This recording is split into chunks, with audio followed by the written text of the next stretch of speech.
We're going. I like the aggression. Dude, let me drop the green bar. You can go tell all those guys up there they can suck it. What we're about to do is not a good idea.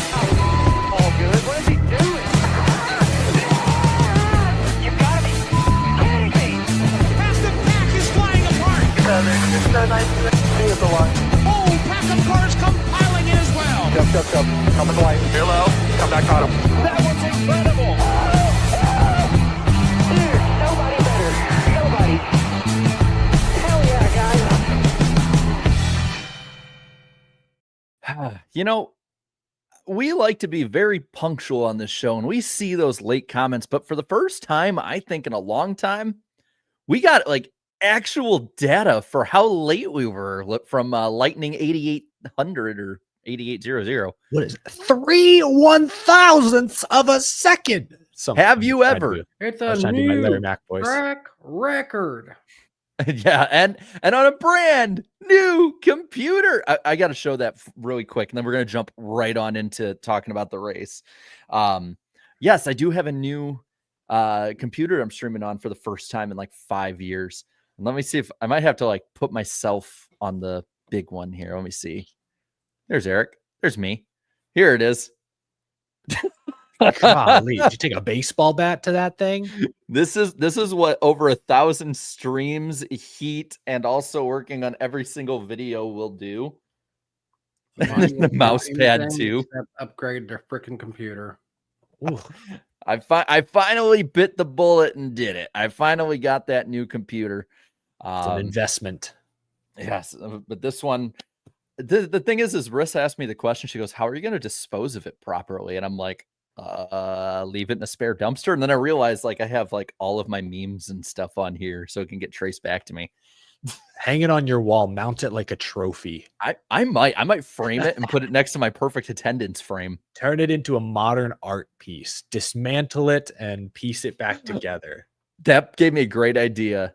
I need to find a modern art museum and just put it on the ground and see what happens. And just I call remember it for a broken computer. A skit in high school I shot with some classmates. I was so excited that we wanted to destroy a computer, and they just happened to have like a junked laptop that was like dead. Like it was like 20 years old. And so like I was literally like, can we hit it with a baseball bat? And sure enough, there's a clip out there of me soft tossing a laptop to this kid who blasts it with an aluminum bat in the parking lot. And that was the most thrilling thing I've ever put to film in my 27 years. Face on it. Oh man, it was so fun. Something about destroying expensive technology, as useless as it might be, it's just so cathartic. Anyway, Yeah, that's the word I was thinking. Well, kind of like how bold and Daytona brash. is cathartic. Wrecking a lot also- of expensive technology. It's also bold and brash, which I actually have that on my wall, and it is not in the trash. But Daytona, man, it went really, actually, I think pretty damn good. I'm gonna be honest with you. Like, I had a lot of fun with this race. Maybe we've cracked the code a little bit here because Atlanta had a big crash and less cars raced better.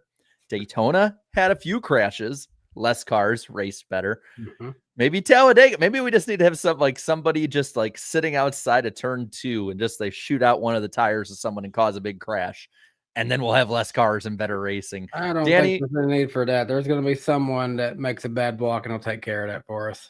Well, Danny, you were there. Like, kind of break it down from your angle in the stands, like, and with as little Alex Bowman propaganda as possible after his elite clinching of a playoff spot in this race. So, first time at the Coke Zero Sugar 400. First time there for that one. I've only been to the Daytona 500. So, loved that there was no rain. Almost every Daytona 500 I've ever gone to, rain has impacted some way. It did storm earlier that day in Daytona. I did not get there until after those storms were already gone, and you couldn't have asked for a better evening there in Daytona. The weather was fantastic. Thus, the crowd looked fantastic. I don't know how it looked on TV, but from where I was sitting, while there was some bare spots, especially more down low where no one likes to sit anyways, most of it was pretty well full, and it was a great looking crowd for it.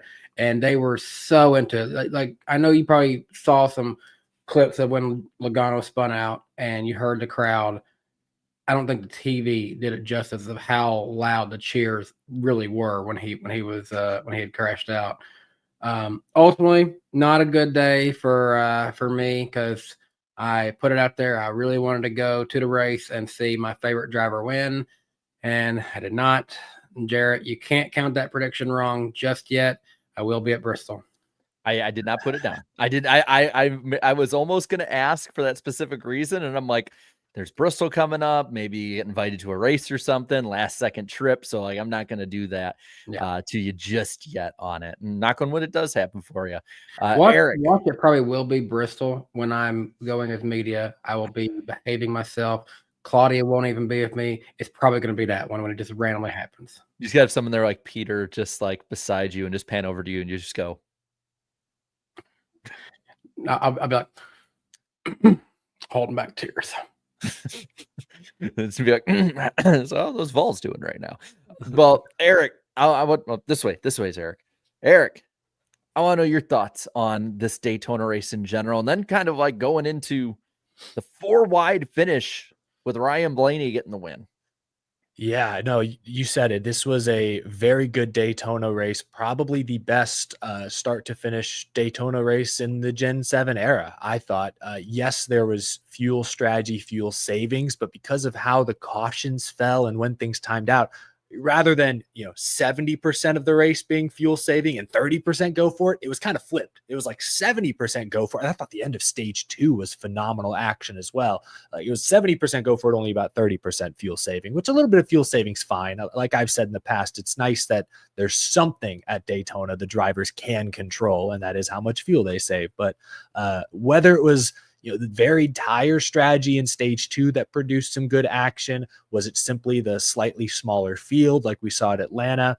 It felt like the top 5, top 6 weren't as bottlenecked, weren't as gridlocked as we've seen with this car typically. So I don't know what the difference was, but it felt like an early Gen 6 super speedway race, which isn't the best product in the world, but it was better than what I feel we've gotten the past couple of years. Drivers up front in the first couple rows could make moves. They could hang back, generate runs. We saw at the end, the Hendrick cars were able to hang out Ryan Preece and push Eric Jones off to the side. So there was action up front, less action in the back, but at least the lead was always a question mark. And the final lap, the third lane actually got going and was the difference maker in this race. I mean, 4 wide across the line. I know in the thumbnail you had that amazing photo on there. 5 of the 7 cars in that photo had to win this race to make the playoffs. And it was Ryan Blaney, who already has a win on the year, holding them all off. Thrilling stuff. Just everything from the race itself to the implications, the broader playoff ramifications. Just a phenomenal super speedway finish. Well, the top 5, Blaney the winner, but then it's Suarez, Haley, Custer, Jones, and then any one of them would have blown up the play. Like those are like 30th place points guys. And you also had Gibbs in there too, who being 8th was like right there in the picture too. So there was a second where I was starting to think, what if Ty Gibbs gets his first win and just sneaks it in this one? Kind of like William Byron did in this race years ago. Yeah. I was at that one. That was wild to watch in person. Wasn't that the mark of his 3rd year in Cup, like Ty Gibbs? Same time. Exactly. Yeah. Yep. But there were also some others too that had challenged up there. For 2 teams in particular stood out to me, like 2 race teams, I should say, and that was RFK and Legacy Motor Club. Both of them had a lot of time out at the front. Preece and Buescher were up there. Brad Keselowski, obviously a great super speedway racer, but then John Hunter Nemechek and Eric Jones towards the end there were up front. Yeah. Like it was a valiant effort for sure by a lot of those guys. What happens if Nemechek doesn't get that pit road penalty? I think, would he have been up there? Could that have been a difference maker? Because that was the thing at the end. 8 laps to go after the Logano spin. The front row are 2 hungry drivers, but they were on islands. It was Haley and Jones. No teammate support anywhere to be seen. And then behind them is where they had the pair of Hendrick cars, the pair of Roush cars, and that's who swallowed them up ultimately. And then, of course, you had Blaney and Suarez flying in there at the end, and Cole Custer flying in there at the end. But I thought it was going to be Larson, who would be the regular driver to get the win, get his teammate in. Then Blaney ultimately surprised us all at the end, which to my relief, I'm so happy to see Ryan Blaney coming out of nowhere because At first, I kind of lost track of the laps, and I thought Cole Custer made that move on the final lap. Like, oh wait, no, this is the white flag. But I was still impressed by that move that Cole Custer had made at that time. Now I'll tell you who really impressed me in the front, and this is why this is a good race to see this. Ross Chastain was up the front, but so was SVG, and he looked very, very comfortable up in the lead in that pack. And I'm like, oh boy, if he looks that comfortable here. Get it. If he makes it through this round, guys, and he wins the Roval. Oh no! Watch out! Oh no! It's going to be NASCAR Twitter is going to be so much entertainment to watch. He might win Talladega, guys. There's a lot of ifs in that state. Talladega. Just saying, a lot of ifs there. I do want to kind of go back on that because Nemechek was up front a ton in this race. So was Eric Jones. Nemechek last year spun out of the lead with like less than 20 laps to go. Like, I feel like a lot of people forgot that's why I made him my underdog pick, because I'm like, these legacy cars, they could take it. They could very easily take it. And it didn't work this time, but they could be also the spoilers come Talladega.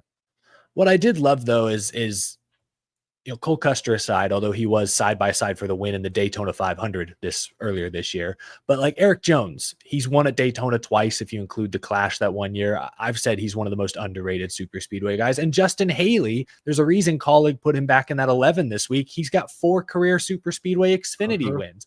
Like these underdogs, quote unquote, that found the front late in this race weren't like fluky random underdogs. Those are good super speedway drivers, good super speedway teams. So even though Cole Custer almost swooped in and stole the whole show, because that's Daytona, you felt good still that the underdogs up front really earned their way up there, earned their way into that picture. Real quick, I saw that. I read that. Riss is in here saying, I need y'all to know, just turn on the stream because it helps Baby Berg sleep. And she started cooing and smiling here. So listen, Fox makes her cry. Fox makes her cry on the truck broadcast. We make her coo and be happy. Just saying, like babies know character very well. Or all content should be filtered through babies. Lull her to sleep. Yeah, we're just gonna bore her.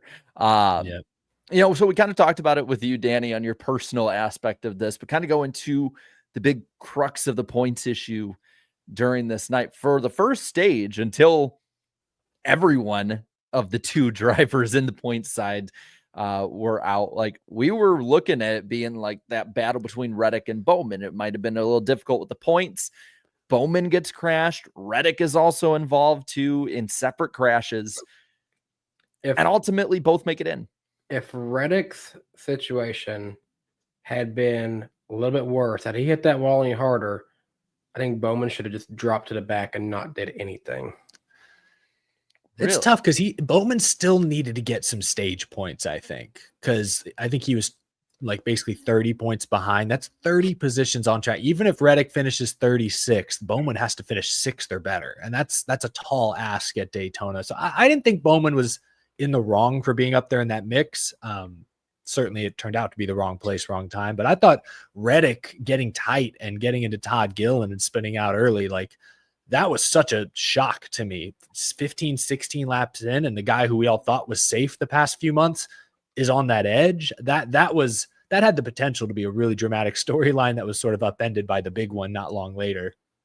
I was surprised how against being up there and racing Steve Letarte was about Bowman's race. Like, that genuinely surprised me with the stage point side of it involved and everything, because he was like, that was the wrong decision. I would not have had him do that. And I'm like, but he needs those points. Like a 6th place finish at Daytona, you can be 6th coming out of 4 and finish 26th. Yeah, it's not a given that you're going to, just because you have a good car and a good crew chief, it's not a given you're going to finish up there. Now, there was, of course, we talked about the big one. There's been a lot of talk about it. I saw Denny Hamlin put his piece in on it, and that sort of has driven the narrative a bit. But I kind of want to ask you guys, like, when it comes to that one with Logano, Bubba, Larson, all of them involved, like, do you put it as like blame squarely on one driver? Is it a racing deal? Is it a mix of both? Like, where do you guys stand on how the big one sparked off? I don't have a strong take because it was kind of a typical racing deal. Like, I don't think he caused the wreck, but it started because Joey Logano got tight and drifted into the middle of 4 wide, lost all his momentum and got swallowed up by the pack and was in just a really awkward spot there. That's what ultimately put everyone in a compromised position. And then from there, yeah, Bubba Wallace could have left more room. Larson came up behind him and did not quite hit him square. You could see on his onboard that his bump to the back of Bubba did shoot him to the left slightly. Bubba may have had enough time still to catch it and correct. He didn't. He still came down a little more. Was he sucked down into the 22? I don't know the deal. It was some combination of Logano, Bubba, and Larson. And I don't think anyone did anything obviously wrong. Logano got tight. Bubba got a bump, and they came together. Like, it was nobody's fault. I don't think anyone did anything blatantly dumb where you're like scratching your head afterwards. It was just wrong place, wrong time for everyone. Is the way I saw it. I think I kind of lean towards what Napa Racing fan here says. 75% Larson, 25% Wallace. Maybe go more like a 70-30 split on that one. That might be a little high for me, but yeah. Where I think it is, and this is a point that I talked about on Saturday night, and I really, really liked about this race because I really dug this race.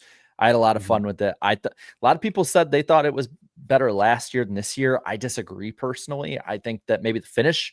Well, yeah, I can't even say that. Like, the storyline around the finish might have been a bigger thing to talk about, but outside of that, like, I thought this race had it all. And a big thing I liked, and it's why I had tweeted it, that this race felt like a Gen 6 race from 2013 to 2018, really, like that first kind of era.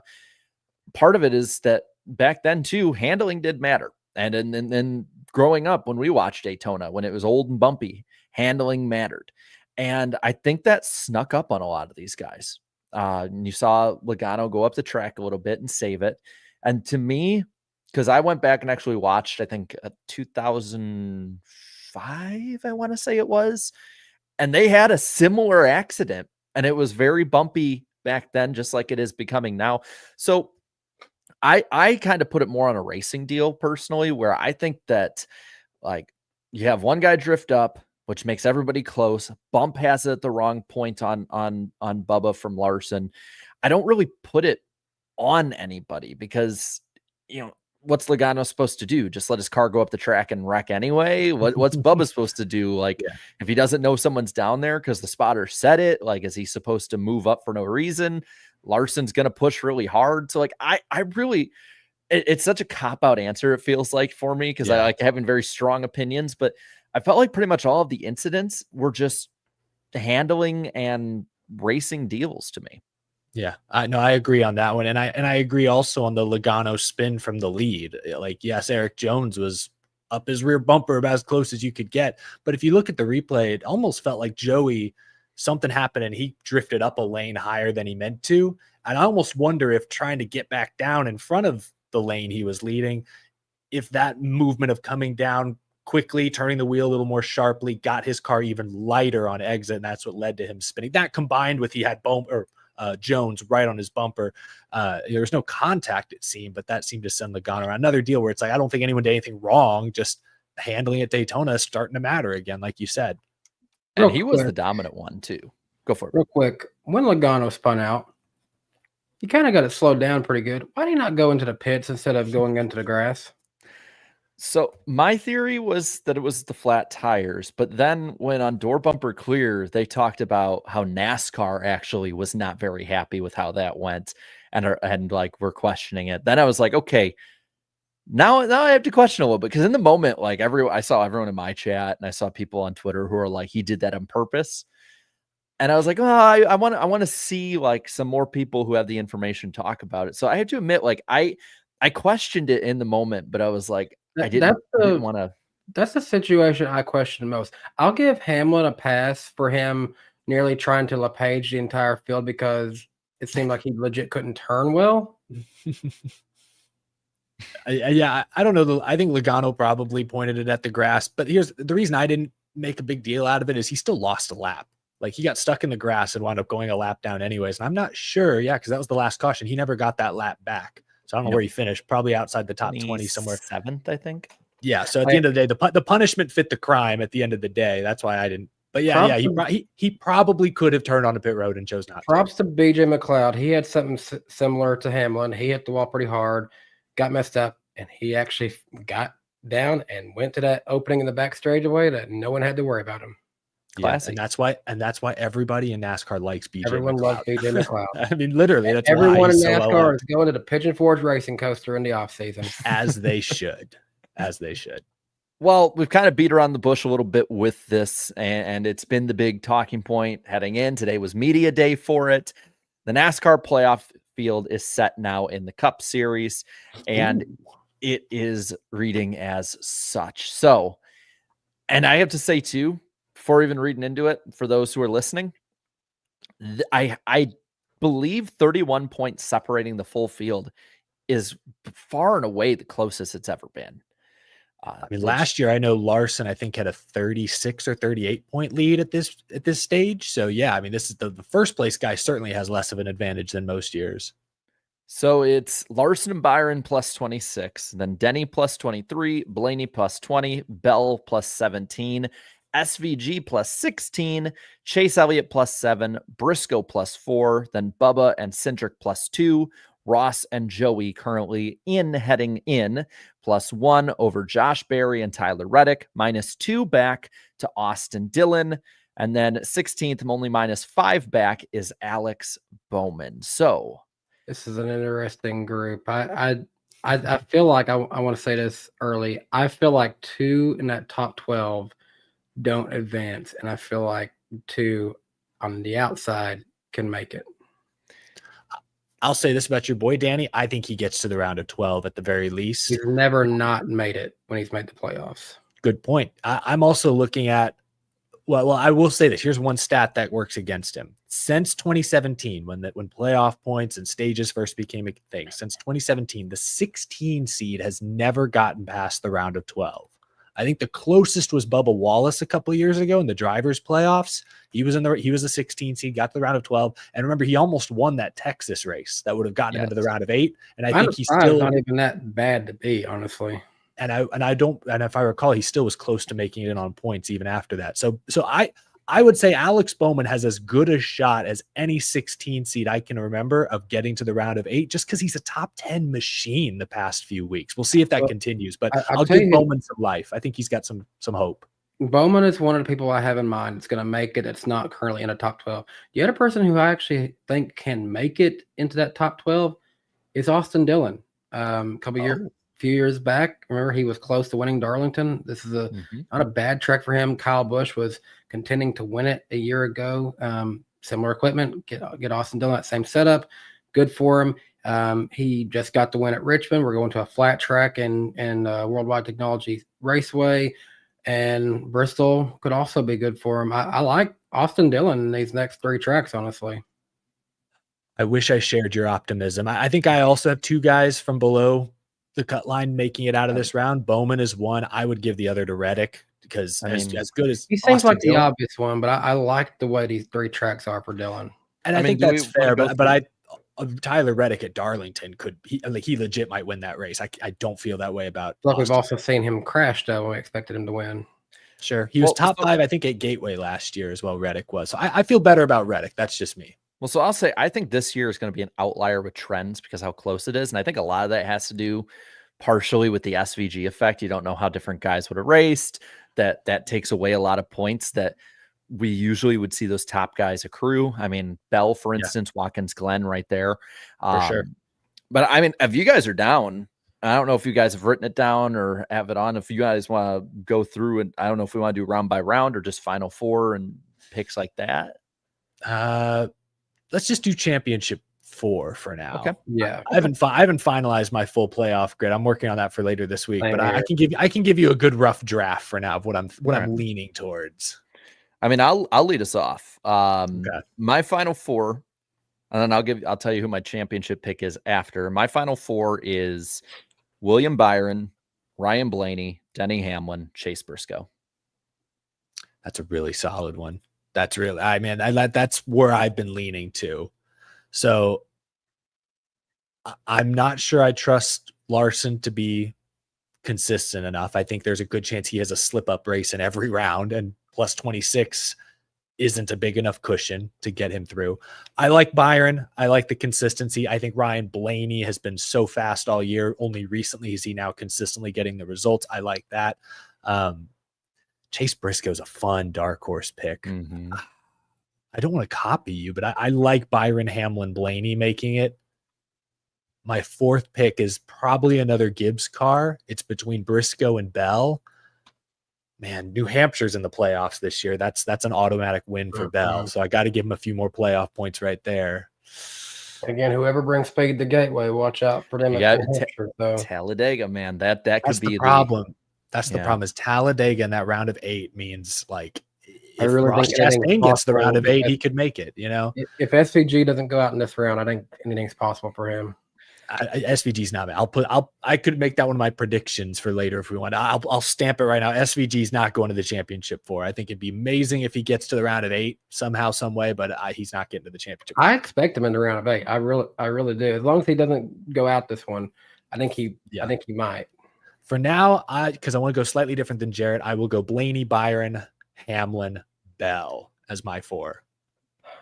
My 4, I'm gonna go Hamlin, Blaney, Bell, and Logano. Oh, he's doing it again in an odd numbered year. But I it's have an 2 outlier year. Penske's and I have 2 Penske's and I have 2 Gibbs. I don't have a Hendrick car in my championship 4. Wow. And none of us bold. I picked like Larson. That's also crazy to me. Yeah. I don't doubt Logano to just get going when it matters. Well, so I did a breakdown in my video on Monday of every one of the 16 drivers because I just think this year is so interesting, and I want to justify a bit on my Briscoe point because I think that the based on what I saw the chat, a lot of people are kind of bought in on Briscoe, but I think a lot or two are like, he's good. I don't know, but I wanted to bring up some points here. The biggest weakness for him that he needs to work on is the stage points. He's 12th of 16 in the stage points department. Yeah. He's better than SVG, Austin Dillon, and I think Ross Chastain. That has to be improved if he's to get past. Those are just, they get more crucial as it goes. But I wanted to bring up some points for him. He has 12 top 10s. Of those top 10s, 10 are top 5. So like when they're on, they are lightning fast. I'll throw in there. I think he's tied for the second most top 5s in Cup this year, Briscoe. He has had 3 second place finishes since Chicago, which is not that long ago. Since the 600, he's led in all but 3 races, and he has qualified in the top 10 in all but 2 of the last 14 races. So he starts up front. If he's able to maintain that too, which this team has been getting better, like I think that people are grossly overlooking him, and I think a lot of people are going to be either really surprised, like, or he's going to completely collapse like the 19 has before, and I'm going to be like completely SOL. So I'm going to throw out one, like a dark horse duo, let's just say, Tyler Reddick and Bubba Wallace. So you're talking about stage points. They are 5th and 6th in stage points earned. Reddick, Wallace, back to back. Just saying. Bubba Wallace lately, I mean, he won that race at Indy's, got a bunch of top 10s recently. He and Reddick dominated. They were the best cars at Richmond, I thought, before they, Reddick got wrecked. Bubba had the issue on pit road. That opened the door for Austin Dillon and Ryan Blaney and whoever else was up there. But like, I think those 23-11 guys, I would not pick them. I obviously didn't pick them to make the championship 4, but those would be my like sleeper picks. Like I could see one or both getting into the round of 8, and then from there, who knows? Like it's all bets are off. I made the prediction early in the year. Team gets better as the year goes on. Talked about top 10 machine, Alex Bowman. I know he limped into the playoffs, but he was legitimately a 9th place driver overall outside of the way the playoffs work. The 14 top 10s. The only one who's better than him in the Cup Series is Kyle Larson so far, which everyone, again, we didn't pick him maybe for our final 4. And I think a lot of that probably, even though he's gotten better at super speedways for Larson, has to do with Talladega. Yeah. But the thing is that like he's had a really solid year. And the 48 team consistency wise on paper, what the stat has been around there, 7 of the last 11 races for Alex Bowman have been top 10s. Now the new winners makes it look way worse, but Alex Bowman at Richmond, which a lot of people use those kind of setups for New Hampshire and Gateway, he was one of the best cars out there at the end, arguably maybe the best, tires and all that stuff, but like top 5 car. Yeah, he's already consistent at a lot of the other tracks. I think he is a sneaky round of 8 guy, and I know that the trends don't say that, but to me, this is a trend breaking year because of everything. Guys, Yeah, let me like I ask said, Bowman's probably the best 16 seed we've seen in a while. Let me ask y'all this. Is Austin Cindric perhaps one of the most overrated guys in the standings right now? Overrated? He comes in 10th, but he has 1 win, 5 top 10s, and 2 top 5s this season. Yeah, that's Not much. Well, that's the thing about Penske is obviously this is when they peak. We know that. They've done it for 3 years in a row. I trust Blaney. We all do to make a deep run. It sounds like Logano, I think we all at least are keeping an eye on. He's run better lately. I mean, top 5 at Richmond. He was obviously leading Daytona when he spun. So like, okay, Joey getting into playoff form, it seems. So, watch out for the 22. But all 4 Penske, if we include Wood Brothers, all 4 Penske guys are in the playoffs this year, which you can't say about Joe Gibbs Racing, for example. Like, that's a heck of an accomplishment. The rounds shape up nicely. There's a short, flat oval in every round with Gateway and New Hampshire mixed in. Yep. Martinsville in the round of 8, of course. And you also got Talladega, which Cindric won earlier this year. Logano, we know how great he is. Blaney just won Daytona. Like, the rounds do shape up, even though I don't have as much confidence in Penske right now as I did maybe last year. Like, the schedule is in their favor, which is why I think we all have Blaney. And why I think we should keep an eye on the guy. I don't think Cindric or Barry are going to make that deep of a run, but if they do, I think it's because of the tracks they have in front of them. See, Austin Cindric, like I said, it might be one of the more overrated ones. He had a huge run of success at the start of the season. And I feel like he just kind of hasn't been around. But the way this does shape out, Worldwide Technology Raceway, he's a defending race winner. New Hampshire, he can probably run good there if he's got a good car for Gateway. And he did win Talladega earlier this season. Yeah. Well, I want to talk about a really high profile guy, and it's going to be on the left column, not the right column this time. Shane Van Gisbergen. I won't give I guess I kind of did, but I won't give my complete prediction on SVG until probably later. But to me, had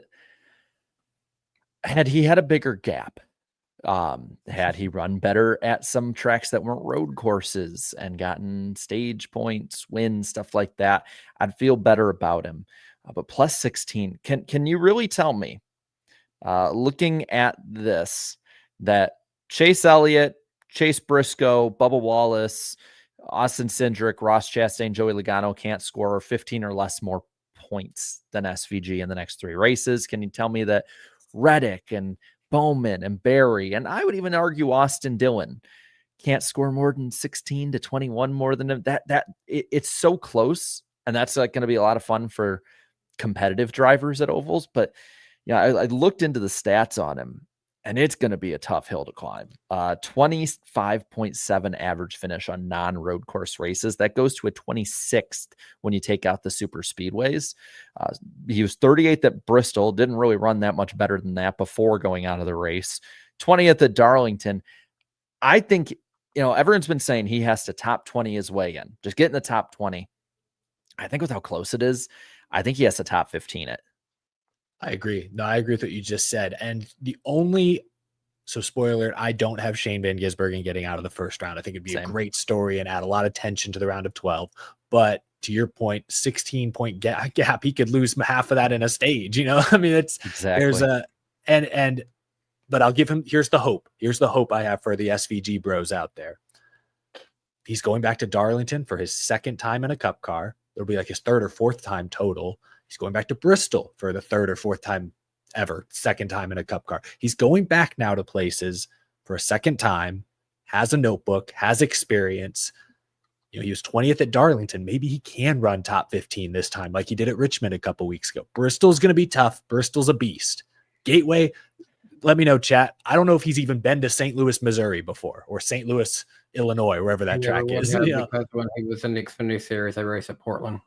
So I don't like that one's going to be tough. And I think if that third oval was like even like a Martinsville or a Richmond where he just ran out, if it was a similar or an oval he's been to before, I might give him a fighting chance. But because that track is going to be so new, I don't love SVG in this round, but I mean, he shocked us before. He's made us all look like fools at times this year. Maybe he does it again, but right now I'm leaning towards no. Couple stats that we do have for SVG. His average start at Darlington is 35. His average finish is 23. For Bristol, his average start 36. His average finish 38. With the 1 and 2 races he has at each of those tracks. I will say the Richmond side of it, doing better at Daytona, which again, that's super speedways are a bigger part of the equation now. If he's able to piece more of this together, he's probably a year or two away from actually making it just off of points and merit past the first round, rather than having to luck into something or whatever. Forecast looks good. It's not going to be a rain out at Darlington, so I doubt that he gets a win or even close to that. The key at Bristol, it's qualifying. The key at Bristol, whoever's going to run up at the front and get a bunch of stage points early on, unless something happens with the tires like we saw last year in the spring race, he has to have a blazing qualifying lap, be in the top 10 early, or have some kind of strategy to stay on the lead lap to get stage points if a caution happens at the end of a stage. That's to me, that's his only hope. And then he can just sort of hemorrhage speed seconds and laps for the last half of the race or whatever it is. Now, guys, I had kind of teased it with you guys. I hadn't brought it up to the chat, and I don't expect many of them to remember we have this. We made playoff predictions back in January, and I kept How'd them. we do? Well, I think I got at least 12 right, maybe 13. Well, let's go on into it. I got 12 correct, so 75% clip. Eric got 12 correct, 75% clip. And Danny, you got 12 correct at a 75% clip. We all got the same amount, but it was different drivers. So I also, on the bottom, kept track of how many of us picked each driver to get in. All three of us chose 12 drivers unanimously that we thought were shoe-ins, locks, whatever it would be. We got 10 of those right. Ross Chastain, Kyle Larson, Chase Elliott, Denny Hamlin, Ryan Blaney, Briscoe, Bell, Byron, Reddick, and Bowman. We were wrong on Buescher and Gibbs. Oh, we all had Ty Gibbs, didn't we? Dang. I think we all thought he was going to take a step. I think I'm off that step back. Yeah, he's got to prove us otherwise. Now, yeah, we had 4 drivers where 2 of us chose them to be in, 1 out. And this is where, again, every year I have to make an outside the box one, and it bit me again. But to be fair, he ran very similar to last year. It was Joey Logano. I knew it was probably a long shot. Yeah, that's right. You had Joey out. I forgot about that. I was like, you know what? I'm gonna have some balls to put it out there. I'm probably gonna be. And now I've got him in my championship 4. He could. Bubba Wallace. Me and Danny had him. Eric had Bubba out. I know. Yeah, it was. What was my thing? He had never won a regular season race until the Brickyard 400. Hey, Charleston Ike team revamped themselves. Good for them. Now, Danny and I also were against Eric on this one, and we were wrong. Carson Hocevar. Yeah, I wasn't quite ready to take that jump yet. Now, me and Eric had this one, and Danny was wrong. Shane Van Gisbergen. You didn't have SVG, Danny? I think we had the same conversation in January. I think I just forgot about him, honestly. No, you made a good argument about it too with us, like before and during the show. You're like, I don't know, like it's tough to win in the Cup Series. I don't like you didn't win last year, and it's like, dang.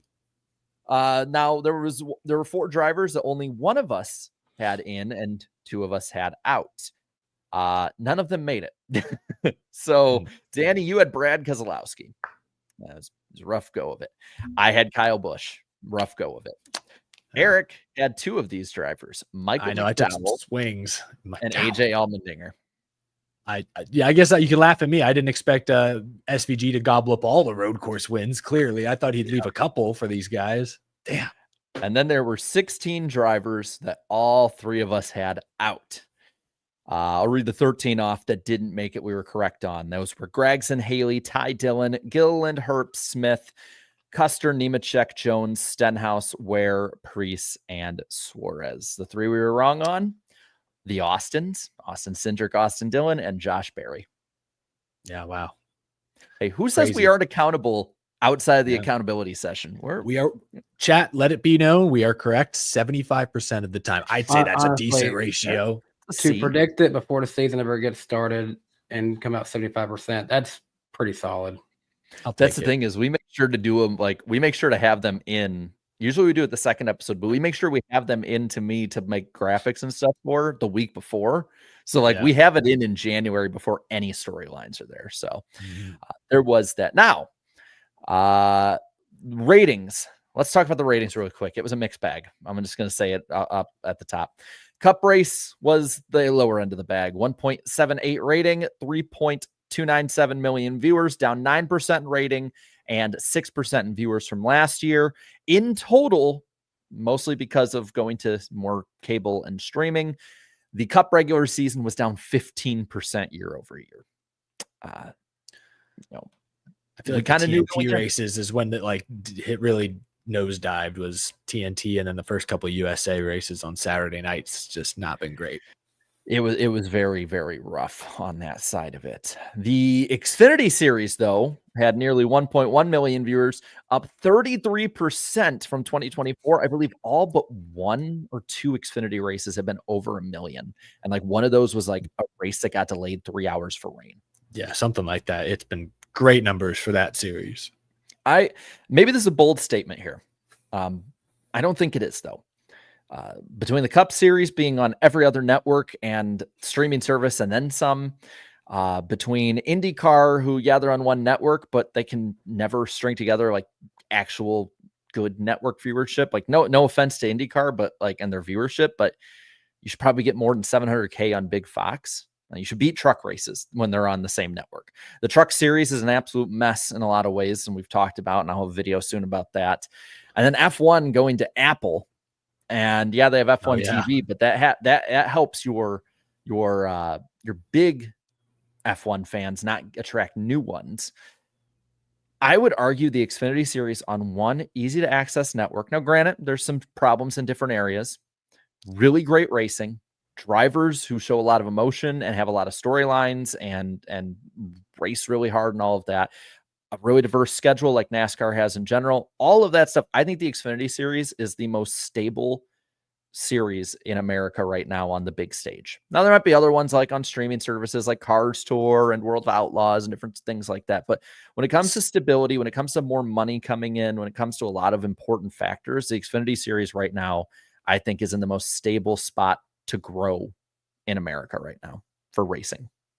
Maybe I would push back a little, only because we've heard in the last week or so the reports that they might, completely overhaul the business model of that series and change the chassis of the car in the next couple of years. And that I think is because they are running outdated Gen 6 chassis. I think they said today or this weekend that Justin Haley's car this weekend, they said, was the same chassis he won in like 6 years earlier. And that's Kaulig Racing, one of the top teams. So because the Cup Series isn't handing down these parts, because the Cup Series isn't handing down parts to Xfinity anymore, like I think it, from a financial standpoint, it's becoming difficult for those teams to continue to build new cars and make that financially make sense. So that's why they could go spec in the future. So I would say from a viewership and like TV product standpoint, yes, Xfinity's consistent, delivers, it's fun to watch, usually easy to find, big, widespread coverage. But behind the scenes, I still think the Xfinity Series is kind of in limbo right now. But I mean, hey, next year with O'Reilly coming on board, hopefully they continue to kind of ride this wave of good momentum and grow, like you said. But it might be a while before we get like a spec series out of it. Same with trucks. It might be a bit. Yeah. I don't want to change it though, man. I'd hate to change it. At some point it might be necessary, but I hope I just hope if they do, if and when they do change it, I hope they do it better than Cup. Poll time. I asked what people thought of the 2025 Coke Zero Sugar. Man, can we just make it Coke Zero again? So much easier to say. 400. 15,000 of you voted. 61% said it was great. 29% said it was good. So 90% positivity. 7% said average, and 3% said negative. Looking at some of the poll data here, that is the first race since Atlanta that's over 90%. Before that, it was the Coke 600. So I guess it's races sponsored by Coke. That's a great thing, I guess. For Daytona races, all time on the poll, this one ranks third out of 14. Funny That's enough, about right. all four, the top four, all of the races over 90% on the poll at Daytona are summer races. And the next gen actually leads all of them at the top three, which surprised me. Yeah, wow. Last year's was the top at 92%, 2023 at 91, this year at 90. I'm sorry, I thought this year was better than both of those. That's the thing is I was at the other two races and I literally came on my show Sunday or Saturday night and said, I wish I was at this one instead of those two. Yeah. So I don't know. They're decent. I just don't know if they're better than the others. Now, super speedway wise, I have all the data on there. We have had 35 races polled for super speedway races. This one ranks 8th all time and is one of only 9 above 90% positive. So the top one is last year's spring Atlanta race or winter Atlanta race. Shocking. I know that was a banger. Personally, I thought this was the best Daytona race of the next gen era, but It was very good. Glad I was there. Now for the comments. First comment was from Napa Racing fan who said Bowman has never been happier to see Blaney win. That is true. That is very true. Same. News guy said solid racing all around, a great finish. Blaney's a treat to watch late in these super speedway races. Yep. I would agree. Matt says Bowman has to give Blaney a massive hug, and that final lap was in all caps insane. 7 million beers. Yep, right there. Peter has it. Tim says the last stretch of the race was fun as hell watching in person. I think Danny can attest to that. Mm-hmm. Stressful as heck, I'm sure. Jay North says Kyle Busch is the Matt Crafton of Cup. Oh, dang. So He has mean. a lot more wins than well, no, not championships actually, but he has a lot more wins. Rodham Rail Fanning says great race, but damn, it hurts as an RFK fan. I bet it does. And I went to the gutter and looked for a comment, and Alex here had the spiciest one, I guess. Says this was super disappointing. All I'm saying is if y'all enjoyed it, good for you, but this race was terrible. Wow. That's a hot take. I disagree. I understand why it was voted into the gutter then this week. Yeah. Let's touch on the Xfinity race really quick. We had 2 winners. Co-winners, I suppose. It's on the you even put it on the graphic. I had to because I put it Zillage and everyone got mad at me after the race. And I'm like, okay, I'll put Clickerman on. Oh my gosh. Well, in the books, it'll go as a Zillage win, his 7th of the year. Yep. Huh. 12th straight top 5 if we want to count it. Anyway, I think it's 2.2 is the average now. He's so damn good. Even when he's not in the car, he wins races. It's ridiculous. But Parker Clickerman, man, to get the call from Dale Earnhardt Jr. middle of the week and to go out there Friday night in a great car for sure. But so much can happen at Daytona. You never really know. To perform under pressure, to win, to get some form of redemption after his heart was ripped out in the truck race back in February. I just think it's crazy. I know that people made this point, but it can't be made enough. 2 wins this year for Kligerman at Daytona that will not show up in the record book. Like, what are the odds? The flag broke. And the flag snapped on him. But I mean, awesome moment because he is a very good driver who never quite seemed to have the funding late in his career to get that full-time championship caliber ride. Did great things with Big Machine for a while there. But so to see him get in a championship caliber car and look like a championship caliber driver, albeit at Daytona, was a really cool moment. Well, I guess he was in victory lane and Dale Jr. came up to him and he goes, I forgot to stay fast as Xfinity. I could have got my bonus. Oh, Hey, was it just me, or did he forget that he's supposed to do the interview in victory lane because he stood there for a long time with that cameraman like he was waiting? Yeah, I think he did, honestly. I think he's used to interviewing the guys on the front stretch. So he was probably like, well, now it's my turn to be on the other side. He's like, oh, hey, Parker, how'd you do? Well, we won. And now I do want to ask too, because they didn't win this time. Danny, you were right in that. Not to spoil too much for later, but is RCR's dominance fading, or is this a one-off incident? I think it was just a bad night. Because they didn't dominate. Oh, not at all. I was shocked by how irrelevant Jesse Love and I'm trying to see how many laps. Jesse Love led 14 laps. Austin Hill kind of sort of triggered the last lap crash. Austin Hill led 8 laps. But Austin Hill was on the front row for that final restart, and I tweeted out, "Oh boy, this app's going to explode if he does the thing here." Yeah, no, they obviously were not as fast as usual. They were still fast, and I think they just have good drivers as well, but they were not dominant. They could not just pull up and pass like we've seen in the past. Now we are 2 races away from the playoffs on the Xfinity Series side. Nothing keeping anything straight when it comes to scheduling. They're like, it's all over the place from truck playoffs. This 36 points between the Burtons. Ryan Sieg over a full race back without a win. Do we think that just Harrison has to skate through, or is it still a battle? You could see a surprise winner at Portland if like a mechanical issue inflicts Zilich, I suppose. So like, there's that always that possibility, but I still think there's some good regulars like Jesse Love or Austin Hill even that can win at Portland if that doesn't happen, or an all guy or someone like that. Yeah. We've seen Ryan Sieg come close to winning on ovals. Maybe, what's after Portland? What's their, is it Darlington? Not Darlington. It would be Gateway. Is Gateway their last regular race? Yeah, that'd be a tough one for Sieg to win, but he could. He's going to need to win. It's Harrison Burton's to lose at this point. Yeah, I'd agree. Fun race though. It was overall, I think, one of the most fun overall weekends we've had for a NASCAR season in a while. I would agree. Or weekend, I should say, in a while. But guys, let's go to the first Super Chat stage break for a little bit here. Sounds good. Yeah, I'll put a timer on. I'll give you a few minutes. Yeah, I got to find on the other end which ones are where, because it keeps resetting on me, and I know that there's ones that we can't put on, or maybe we can put on screen, but I don't think you can put on screen till after. So first one here is Jeffrey King. You'll have 2 of them, both for 1 for 5, 1 for 2, saying, can't watch live. Do y'all feel like Bell is slightly under the radar? He has been quiet all summer and can rattle off 2 or 3 wins and the title. And then also says, go Elliott win, because he has the 9. I think he's a little under the radar, but he's got to perform. I think he's got to perform better. We all have him in our championship 4. I didn't. Okay. I had Denny.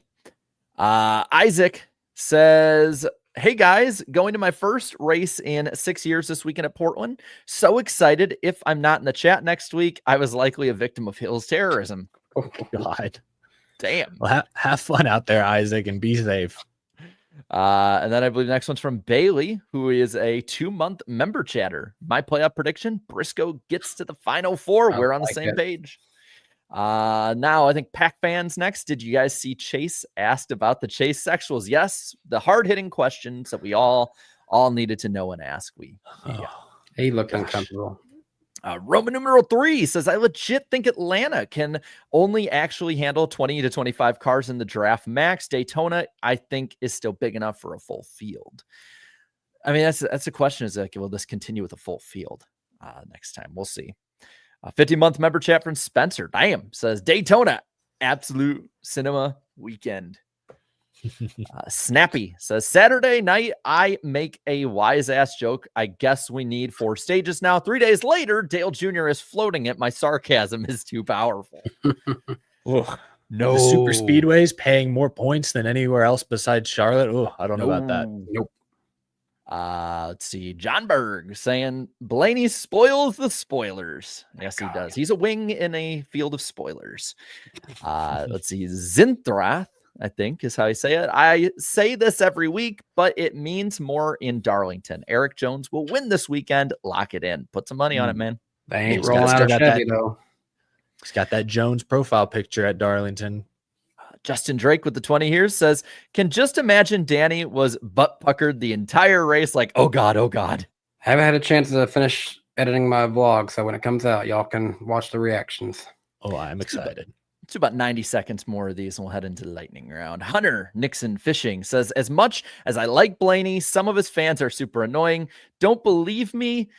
Be critical of anything Blaney does on a Penske page. I can say that. Home field advantage, though, on their end, too.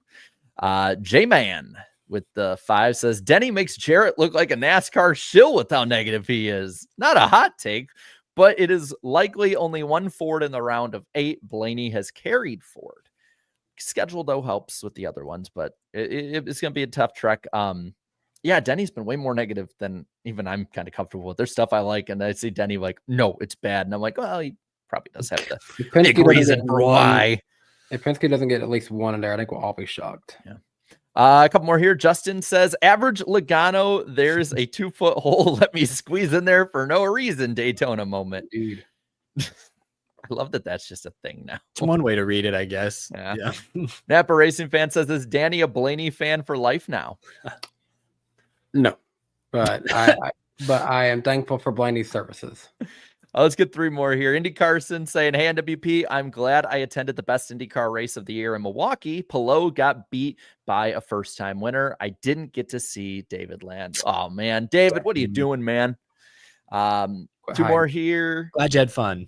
Gian NASCAR fan says, went to Daytona. Asphalt is definitely starting to age. Can't remember who, but someone made a pass for the lead at the end of the tri-oval, shades of the 90s and 2000s. We love aging tracks. And Max will finish off on yours. Says, I missed your post-race stream last weekend, but that Daytona race was awesome. Best races in Atlanta.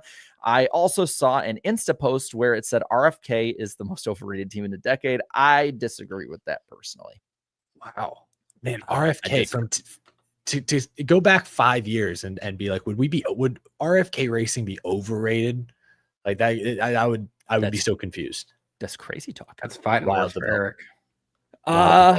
Guys, I think we got a quick lightning storm coming in, y'all. I think it's time for the lightning round. Let's see if I can get this done in a minute. We got the NWP Clips channel at NWP Clips for all the re-uploads and, of course, clips now that we're putting on there. So be sure to sub to that. Ben Kennedy says there are no plans to repave Chicagoland. I'm a happy boy on that. William Byron, Ryan Blaney, and Christopher Bell will be on the cover for NASCAR 25. A lot of fun on that one. I think a lot of them forgot they were either on or around video games like that before. Connor Zillich will be in the 3rd Trackhouse car. We've covered that to death, honestly. BJ McLeod says he is interested in buying another charter if the price is right when he talked to Davey Siegel. And YouTube TV right now is in a pissing match with Fox, and it does not want the deal as it is now. It was not reached today by 5 Eastern time with the deadline. So should mean that all of the channels under the Fox umbrella, including FS1, would be unavailable, but they have made, quote, a short-term deal to keep negotiations going at least through the weekend so we can all see our NASCAR and college football. Just to save that Texas-Ohio State game. Exactly. They could not let that go through the cracks. Nope. And next week, we'll be on Danny's channel. It's September 3rd, 8 p.m. Eastern time. And I don't know if that was under a minute, but it was near a minute. That was the lightning round. I like doing a quick format. That was fast. I'm impressed. Well, we're nearing the top of the hour, so our special guest, Ryan Preece, should be joining us momentarily. On that lightning round, I'm going to say something that's kind of a hot take. I know people were memeing it this weekend.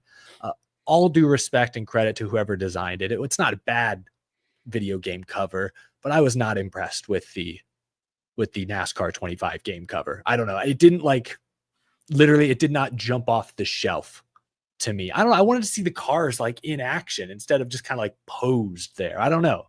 I think I saw someone make the equivalent to it being like one of those just a NASCAR Twitter graphics that you'll see them post like winner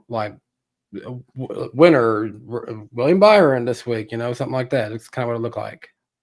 Yeah, it did. It looked like a glorified Instagram post, which it didn't look bad. I just thought, I don't know, with the video game cover, I think back to the NASCAR Thunder titles with like the cars you typically like roaring around the bank, like they show like the tri-oval. And so we didn't get that. It kind of doesn't matter to me. I'm not buying a physical copy of it. There's no need for it anymore. I'm just downloading the digital version. PS5. PS5. I'm trying to figure out what would be appealing to the casual who flips over and is checking out the gaming aisle. Do people still shop for physical copies at like Yes. GameStop or Best Buy or I mean, Target?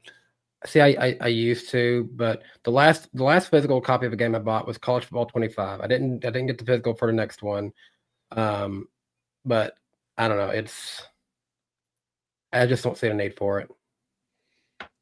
Yeah, they've become less popular than digital versions. That is 100% for sure. Well, and kind of on the other end of talking about the we pay YouTube TV so we can get our channels that we want. Yeah, I mean, when I got on YouTube TV, it was like $40 a month, and now it's $83. So I'm just saying. That's what I remember is when YouTube TV first came out years ago, it was like the deal. And now it's slowly but surely fallen from grace. So hopefully, though, they can get that deal done with FS1 so people can watch their truck series races. Yeah.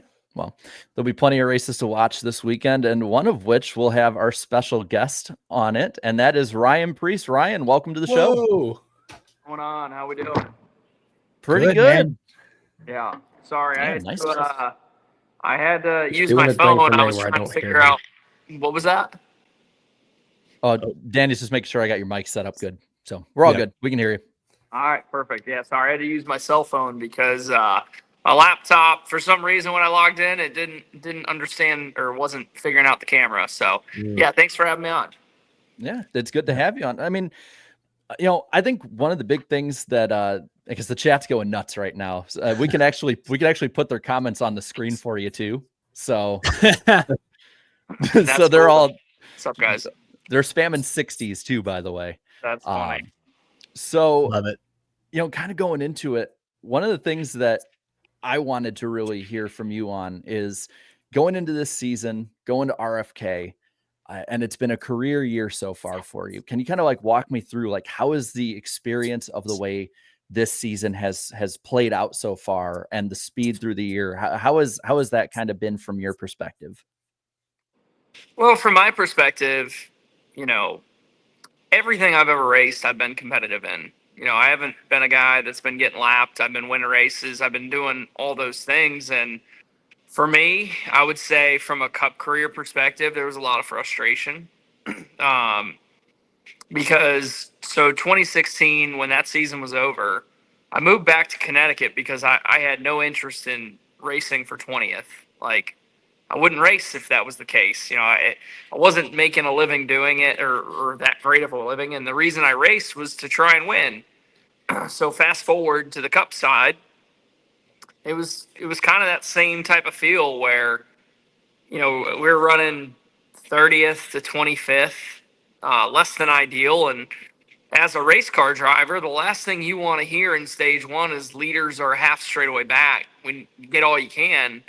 And you're already doing all you can. So fast forward to 2025. We come into this season. I had a lot of high expectations, and the fact that we've been able to fulfill quite a few of them has been nice because I feel like we have a great group around us. Derek's done a great job leading this team, as well as a lot of new guys that just needed an opportunity.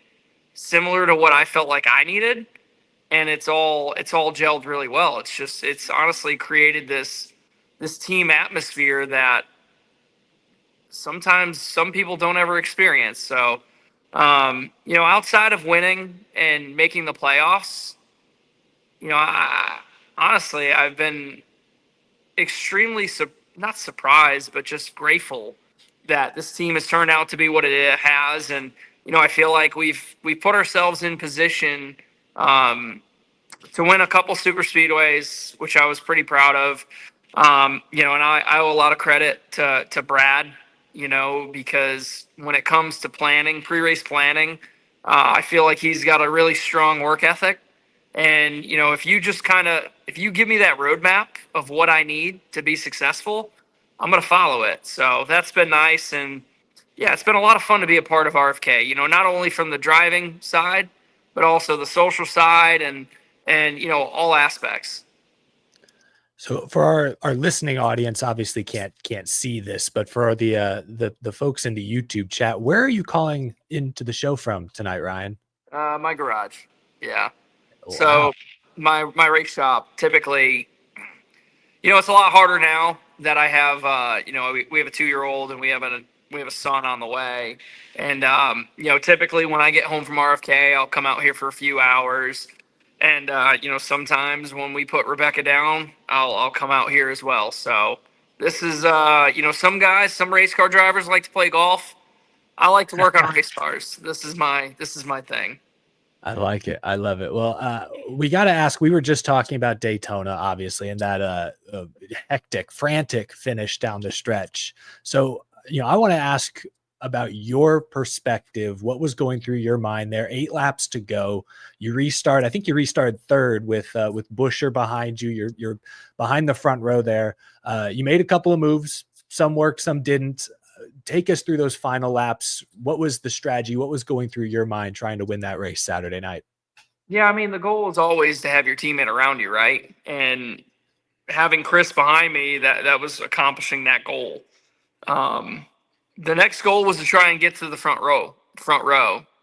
And with Chris and I being lined up in third and fifth, all I felt like we were going to do in that moment was just keep pushing the 7 car out. And I never felt like Chris and I together, would get clear and be able to move up together. And if we were able to do that, we would have control. And I feel like I feel like we would have been in a great position to win that race.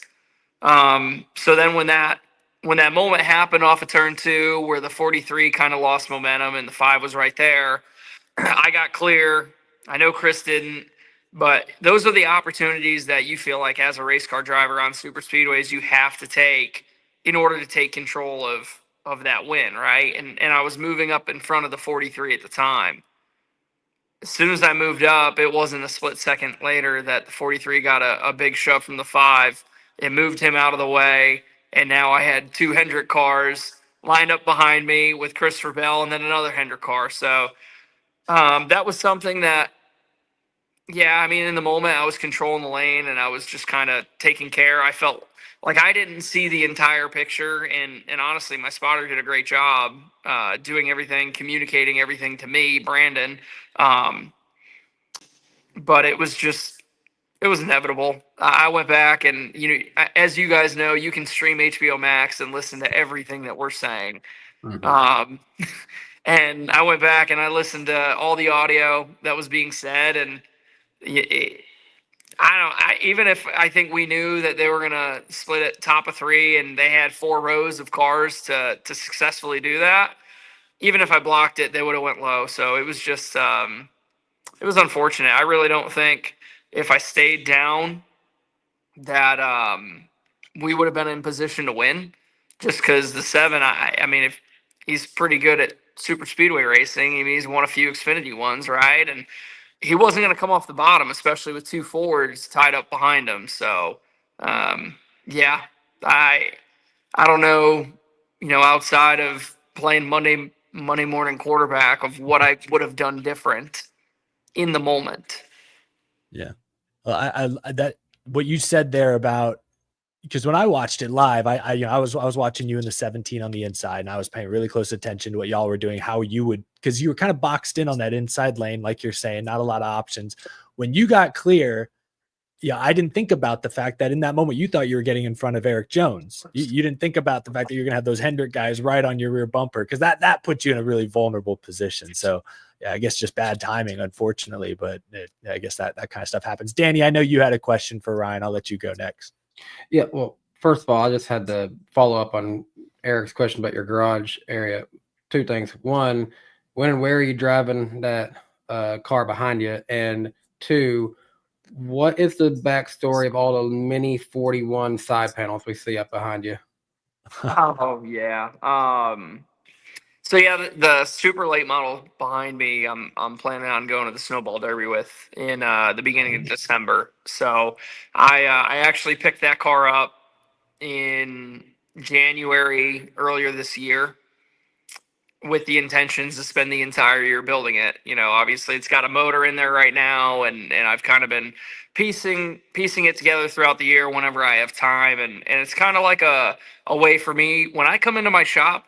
I connect my my phone to my Bluetooth speaker in here, and I just work away, and I kind of get lost in my thoughts, and just start working away. And it's a great way for me to kind of decompress about whatever happened, during that race weekend, or it's just a great outlet for me to, get my mind off cup racing and do something that I've been doing for so long, and it's healthy. But the story behind all the 41 stickers behind me is, so every week at SHR, before they would print the graphics to put on the race car, they would do a small little test print. And the guy who was doing it, his name, we called him Cougar.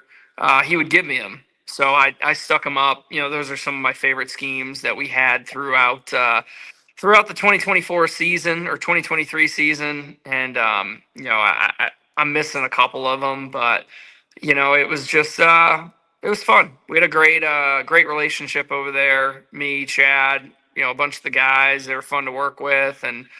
But yeah, no, my race shop, honestly. So there's a whole story. I'll just show you a little bit of it. A little bit of that stuff and what I got. Ryan Preece, MTV Cribs, everybody. Yeah, but for me, it's, I don't know. I just, what? So my father and I, we rented for so long. We would rent a shop when I was up in Connecticut. And I remember when we first built our shop in 2015, 2016, like it took a lot of time to build it. So when I moved here to North Carolina, and Heather and I found our property, I cleared some land and I put up a shop that I always wanted to be able to work at from my house. So, Wow. I mean, have something right next to your house. Why wouldn't you spend some time out here? Well, that's really cool. One more thing is get back to a little bit more serious after Daytona.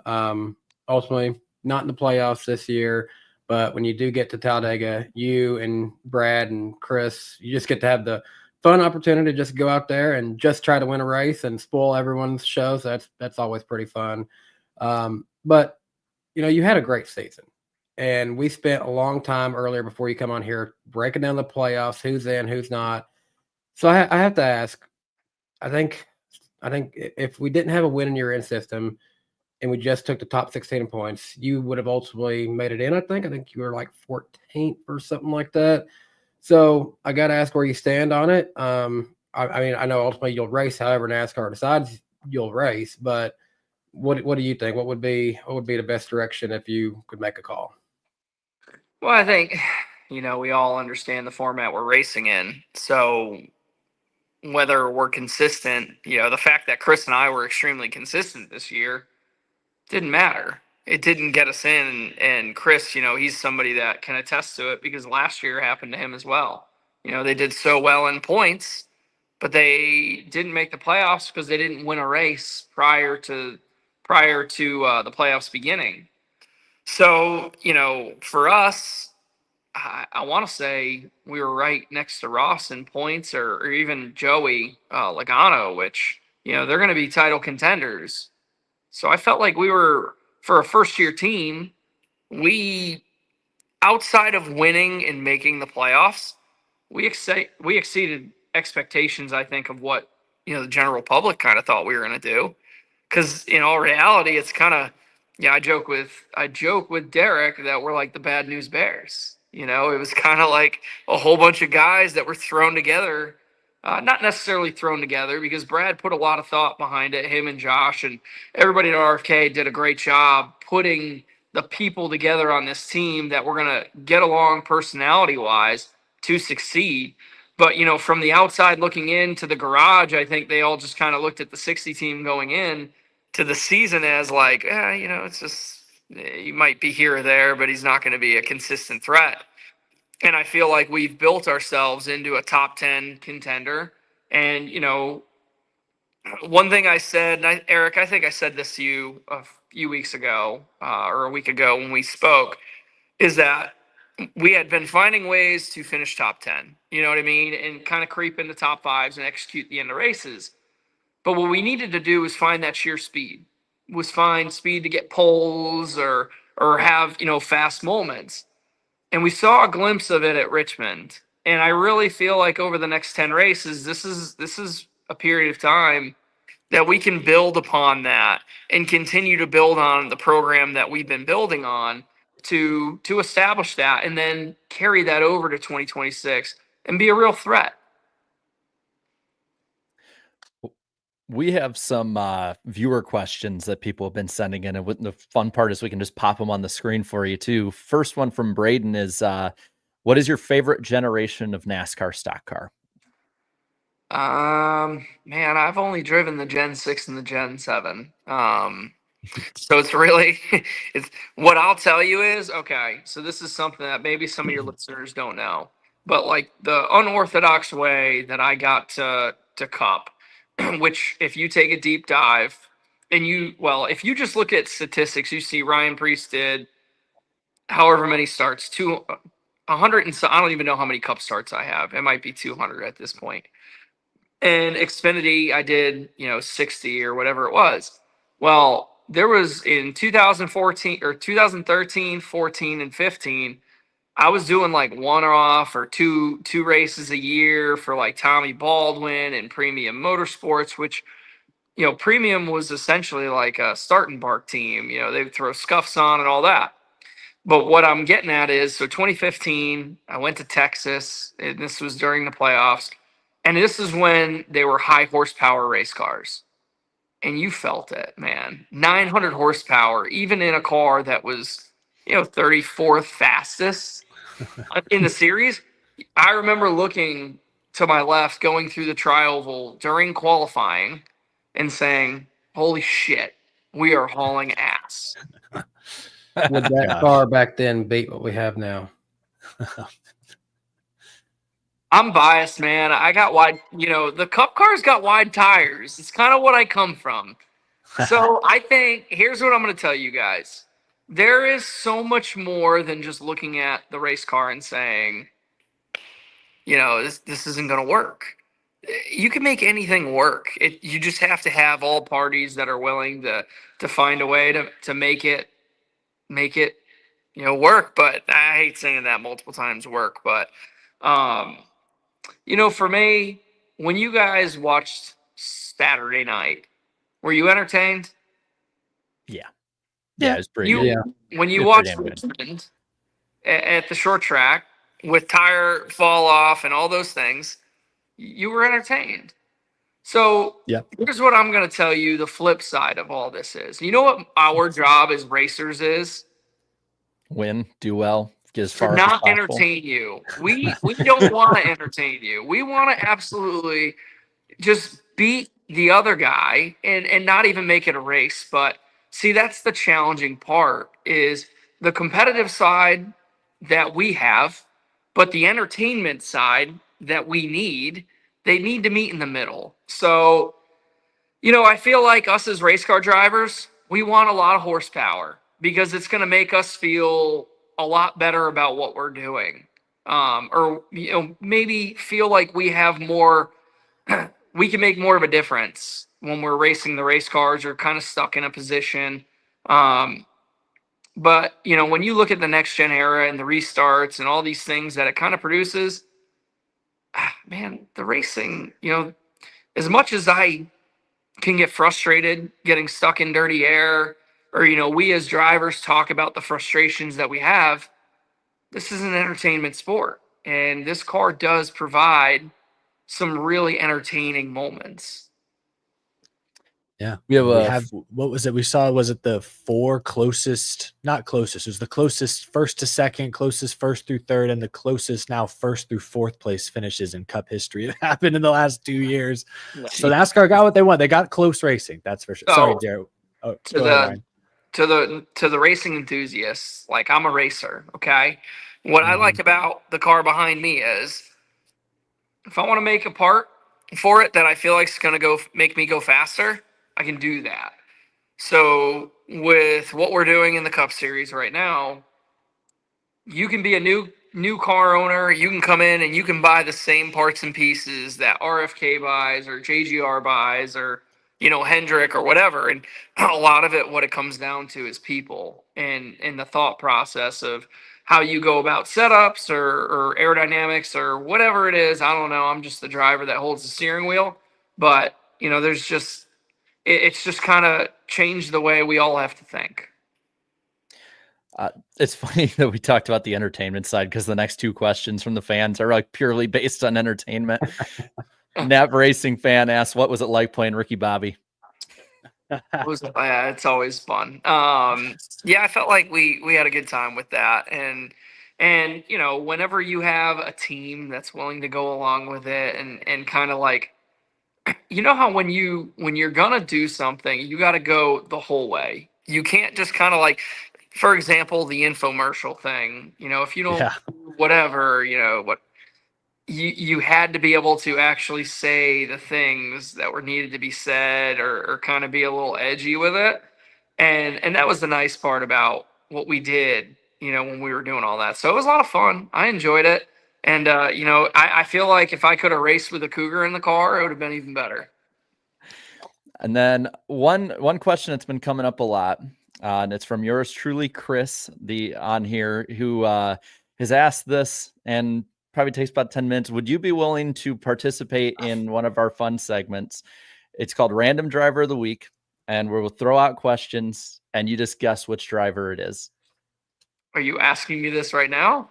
If you want, it takes maybe 10 minutes at most. Oh yeah, I don't care. Whatever. You get three guesses. We got to explain the rules. Jarrett here, Minnesota Vikings here, is going to start dishing out clues, and Ryan, you, me, and Danny here are going to listen to the clues, and we get three guesses. So you don't need to blow them all at once because we're dumb. It usually takes us 10 or 15 clues to even have a hint of an answer, but we will then try to guess what random NASCAR driver Jarrett is. And the chat makes fun of us every week because we usually take forever to get whoever it is. Jarrett could tell us he's on the call with us right now. Me and Eric would still be like, yeah, like what driver could he be talking about? So, well, let's roll into it. Where's the graph? Okay, Jarrett. There we go. Oh gosh. Oh, we got an intro for it and everything. All right, Ryan, you're such a good sport. So random driver of the week. They've explained the rules. Danny leads Eric right now, 28-27. And it's been back and forth. In the last 5, Danny's gotten 3, Frankie Muniz, Willie T. Ribbs, and Steve Grissom. Eric has got Todd Bodine and Sam Ard correct. Oh, these aren't current guys, so I'm screwed. I mean, Frankie Muniz is. I saw Ryan's face. He's like, oh, these guys got elite ball knowledge. Yeah, well, since you're on the computer, I'm going to start mine up and pull up ChatGPT here. So, hey, whoa! I think we roll against that's that. against the spirit of the rules, Ryan. All right, you're right. You're right. Let's play the black flag. All right, let's roll into it before we get too off the rails. Right. So this Danny and I, this is also Danny and I do turn off the chat for this section. Oh yeah, so actually need to turn that it's off, an even playing field. And you can just scream out the answer. Don't hesitate and don't think out loud because where's Eric? Over here has screwed that up a few times. I give it away without meaning to. Someone says something they shouldn't have. Yeah. All right, let's start. This random driver is a Michigan native. Eric Jones. Eric Jones, the first guess right off the bat, and no. Bam. All right.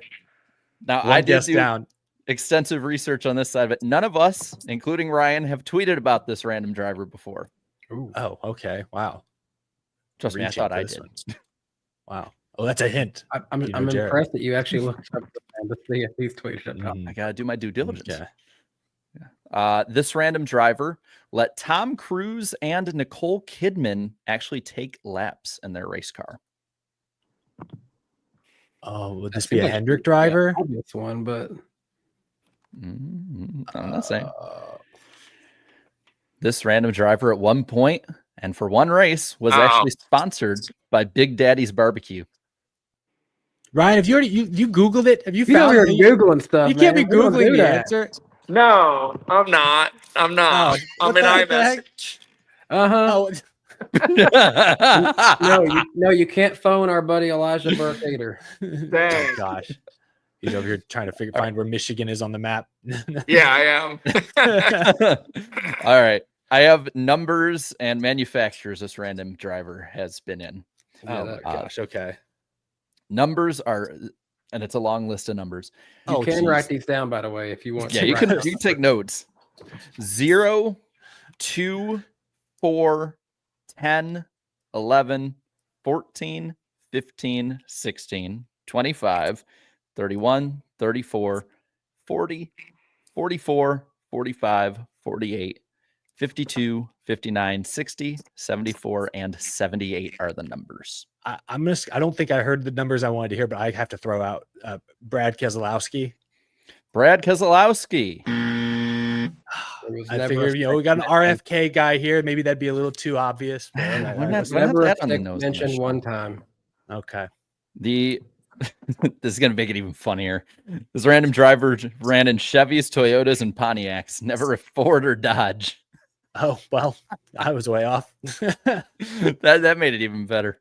Hmm. This random driver made 24 career cup starts. Oh my gosh, Jared. Who is this? 24. 24. Almost as funny as 25. This random driver made his first cup attempt, did not make the race, but first cup attempt in the number 59 for Hendrick Motorsports. Yeah, 50. you got me. I don't know, man. I am 59. lost. How many clues are left, Jarrett? 10. Okay, all right. Home stretch. This random driver made 4 IROC starts with finishes of 4th, 5th, 10th, and 6th. Oh, so they were a champion of something. It's Frank Kimmel, isn't it? Frank Kimmel, that is Oh. the guess, and Hmm. it is Oh. wrong. Dang. I don't know, This the random driver 44 stood out to me. made 108 career Xfinity starts. Mm. You said they drove Chevys, Toyotas, and Pontiacs? Correct. Oh my I really gosh. thought I had that one though. This random driver did score one Xfinity Series win. Might be off on that, but it was minimal. You gotta know your clues, Jarrett. What I year? can't read my own handwriting sometimes. I write this all out. This random driver made 1 Daytona 500 start. That was in 2003 with a finish of 14th. Not bad. Not Wow. bad. I don't have enough knowledge of who that would be. I had no clue who that would have been. Has the chat gotten it, Jared? Are they unanimous They yet? got it a long time ago. Yeah, they got it. Oh my gosh, chat. We got 5 clues left, actually. This random driver made 297 career truck starts in 13 Hold on. years. Real quick, I got a question. Mhm. You said 2003 Daytona 500 finished 13th? 14th. 13th. 14th. Oh, okay. I got it now. You know who it is? Well, I cheated, but yeah. Yeah. Okay. All right. No. Well, he's officially DQ'd himself. Yeah. we're gonna Yeah, have to give I him mean, the I'm not black- going to, yeah. This Are random we even driver is a remotely close yet? three-time truck champion. There you go. Yeah. Oh, that's got to be the Matt guy. Crafton? Not Wait, no. What'd no. you say, Danny? No, Sprague. no. that's not- Jack that's not- Sprague. Correct. Wait, it was Sprague, right? Not Crafted. No, What'd you no, just I, say? Jack I was Sprague. definitely wrong on that. It was Sprague. All right. That was There we good. go. That's a tough one. That was really good. Now I feel embarrassed. Very But uninspirational, Ryan. Yeah, sorry, man. that was Jack Sprague. That's We were funny. tied up at 28 now, and I think we've Hey. went back and forth for like 8 I needed weeks that now one. of just Yes, we Eric have. Danny. I Dang. needed that one to even the score. Ryan, we appreciate you spending some time with us. We won't keep you too much longer. I wanted to ask before we kick you off here. We were talking about our championship 4 picks. I know it's a little awkward, but do you have a championship 4 pick for the Cup Series? Who are your 4 right now? Jeez, Put I him on don't the even spot. know who's in the playoffs. Nah, I'm just kidding. Man,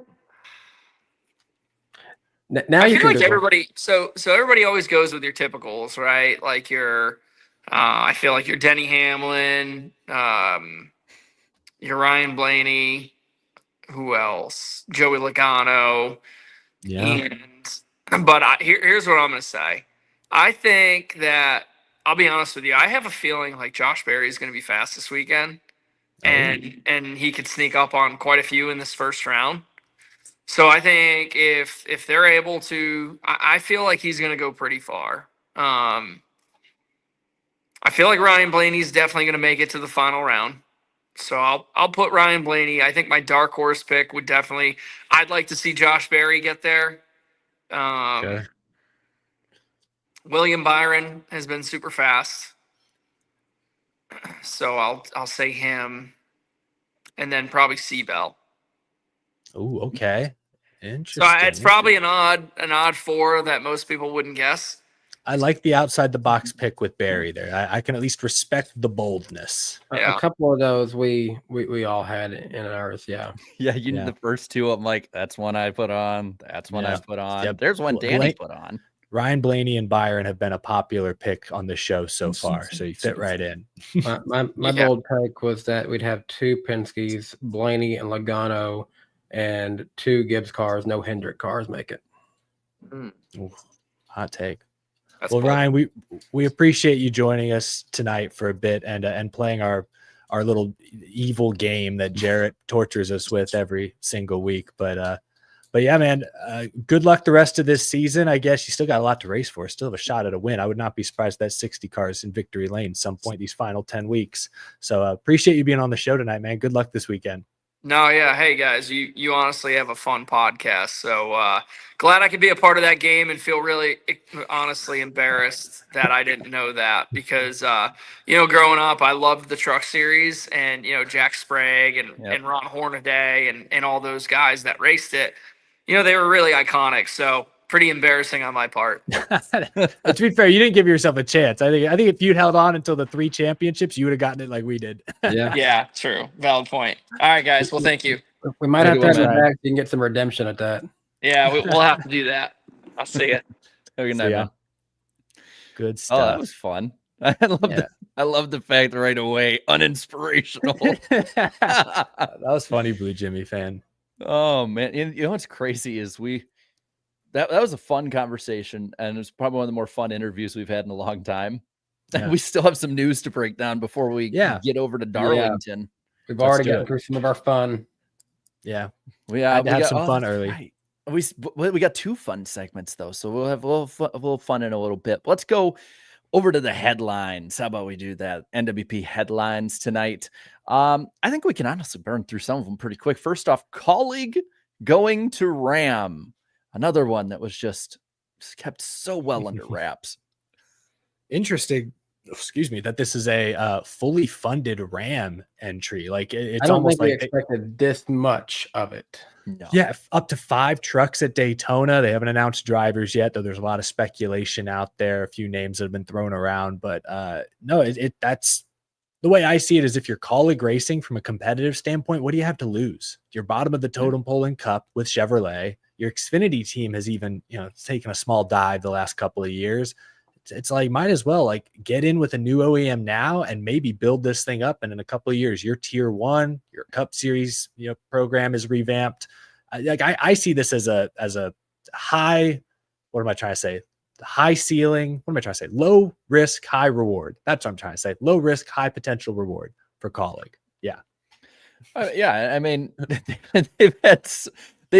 we've talked about it. I mean, I've done a video on it. We talked about it on here. I was comfortable enough going into this year with Eric picking AJ to make the playoffs, with all of us talking about the upside of different drivers they have in the lower, in the Xfinity side. I was confident enough, and so far I've been proven right, of saying they wouldn't win a race in any series this year. Did you make that prediction at the start of the season? It's still up there. It's 10 races to go. Plenty can happen. Okay. That's a bold prediction you made, and it's definitely looking good. AJ Unfortunately for Kaulig. AJ isn't going to be in that Xfinity race, I believe. So, I mean, just I- saying. I think this deal will go further past the truck series than people realize. I think there'll be a lot of snowball effect off this move. Well, and one of the drivers, as Mike 220 says, was rumored for this is Butterbean. He might be somebody coming up there. We talked about the Cletus McFarland connection, Danny Dye. I mean, it was at the family dealership. So Yeah, Mikey's like, oh my God, Danny Dye is back. Back so in he's his- going to be happy. back on FS1 next year. Yeah, I mean Butterbean, Where he's he belongs. tearing it up in ARCA. Yeah, I think those would be solid drivers. Christian Eckes had a lot of Truck Series success, but now he's in Xfinity. I don't know what Kaulig's Xfinity program will look like next year. I think I predicted last week that Eckes would stay in Xfinity. I'd heard through the grapevine that's likely where things are headed. But if he does go back to trucks, we know he's a great Truck Series racer. I want to see if like a Corey LaJoy goes full-time trucks with a team like Kaulig. That could be his path back to the Cup Series. Or I threw out the name Raja Karuth as well. I know he's got Hendrick sponsorship, but so does Larson, Corey Day. Like how high up on the totem pole is Raja at Hendrick right now? This gives Raja not a faster, but a better path to Cup. Potentially, this is a move that him and his camp need to look at. Yeah, I'm just throwing it out there. I don't have any source on that. I want to go back to the Corey LaJoy side of it, right? Mm-hmm. So he's going full on with Spire the rest of the season, and he's in trucks. Say he swallowed his pride, say whatever it is. If you're in the Dodge pipeline, you're going to be really, because let's be honest, I know Ram and Dodge are different, I know, but let's be honest, we kind of see where this is heading downstream. If he's with Ram, Dodge in the truck side of it, getting top end OEM support, with the experience he has, with the speed he's shown in his few starts so far this year, which he should be showing, with the experience he has in NASCAR in general, like he would probably be one of, if not, depending on the driver crop they get, the lead driver of the Dodge stable, and be probably first in line unless a great, free agent came over to jump up to Xfinity or Cup. Yeah, I mean, I think if LaJoy, say next year LaJoy is on their truck team, he's probably their best driver, although I will say Brendan Queen might give him a run for that money. But yeah, at first, at least, he will be their veteran, most experienced leader. And, maybe this goes better than his last stint with Spire. We'll see. Hey, I mean, I'm just saying it could be a good option to go on up. I mean, there's plenty of drivers too, if they would take the move down, but be in a better team overall and move up. I mean, to me, this screams a move that Matt Benedetto should make. Somebody who wants to rebuild his career, get up through the ranks, get in better equipment. No offense to Viking Motorsport. I love me some Vikings, but it ain't cutting it right now for the very competitive side of it. Give it a shot. Or maybe if they want to try and jump over, be one of the defectors or something. Daniel Hemrick has done it. He's went to the 19 truck. I'm just saying, man, I think trucks will be very interesting next year. And I think that's why we have, this is the reason why, is the catalyst to why we've seen silly season for the truck side just blow up and be awesome this year. Yeah. So good luck to Kaulig and Ram. Yes. There might be a few that might need luck. We'll find out for sure. Now there also has been some NASCAR updates. I don't know. I can't do that.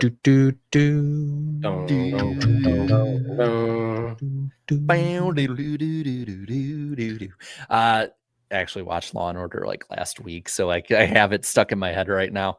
Like any of the episodes with Angie Harmon on it, I'm there for it, man. I have I have never seen an episode of Law and Order of any kind at any point in my life. It is a good waste your time show. The closest experience I have to Law and Order is that scene in The Office when Michael Scott reenacts an episode of Law and Order for like the talent show or whatever it was. Well, with races on USA, you'll have a fair shot of accidentally seeing one. So probably. I know the little theme tune. That is a banger. But anyway, getting to the NASCAR side of things.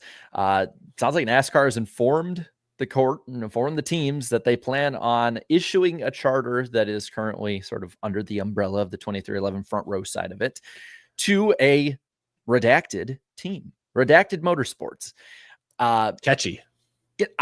It's not one of the former SHR ones, I believe.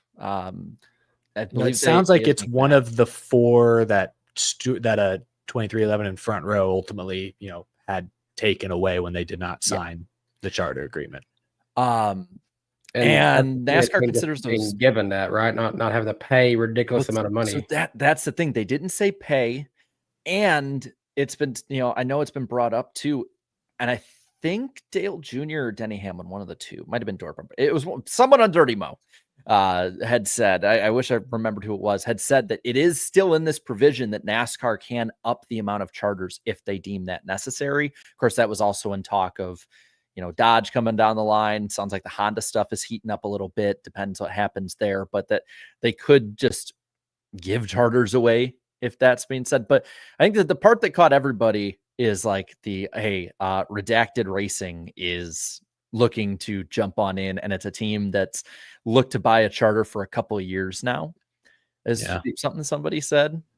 Yeah, no, that's what it said in their document. So obviously, I know where we're all thinking. We're all thinking it's Junior Motorsports, who, if NASCAR was let's say theoretically NASCAR were to give away a charter, there are two people I could see them giving a charter to because it helps the sport in their eyes. One is Dale Earnhardt Jr., because having Junior full-time in Cup with his team would raise the Cup Series profiles, no doubt. And the second would be Jim France. They just say, we're gonna give Jim a charter and he can go Cup racing. I doubt that's what this is, but who knows? I think I'm gonna kind of push back. I honestly think it's more likely him than Dale Jr. Maybe it is. They wanted to race this year. He wanted to help. He wanted to help fund a Spire effort. I mean, read the tea leaves. We know where that's going. That would be especially ugly from a PR standpoint if they and it's people say they stole or took the charter from 2311. They had the opportunity to sign the agreement.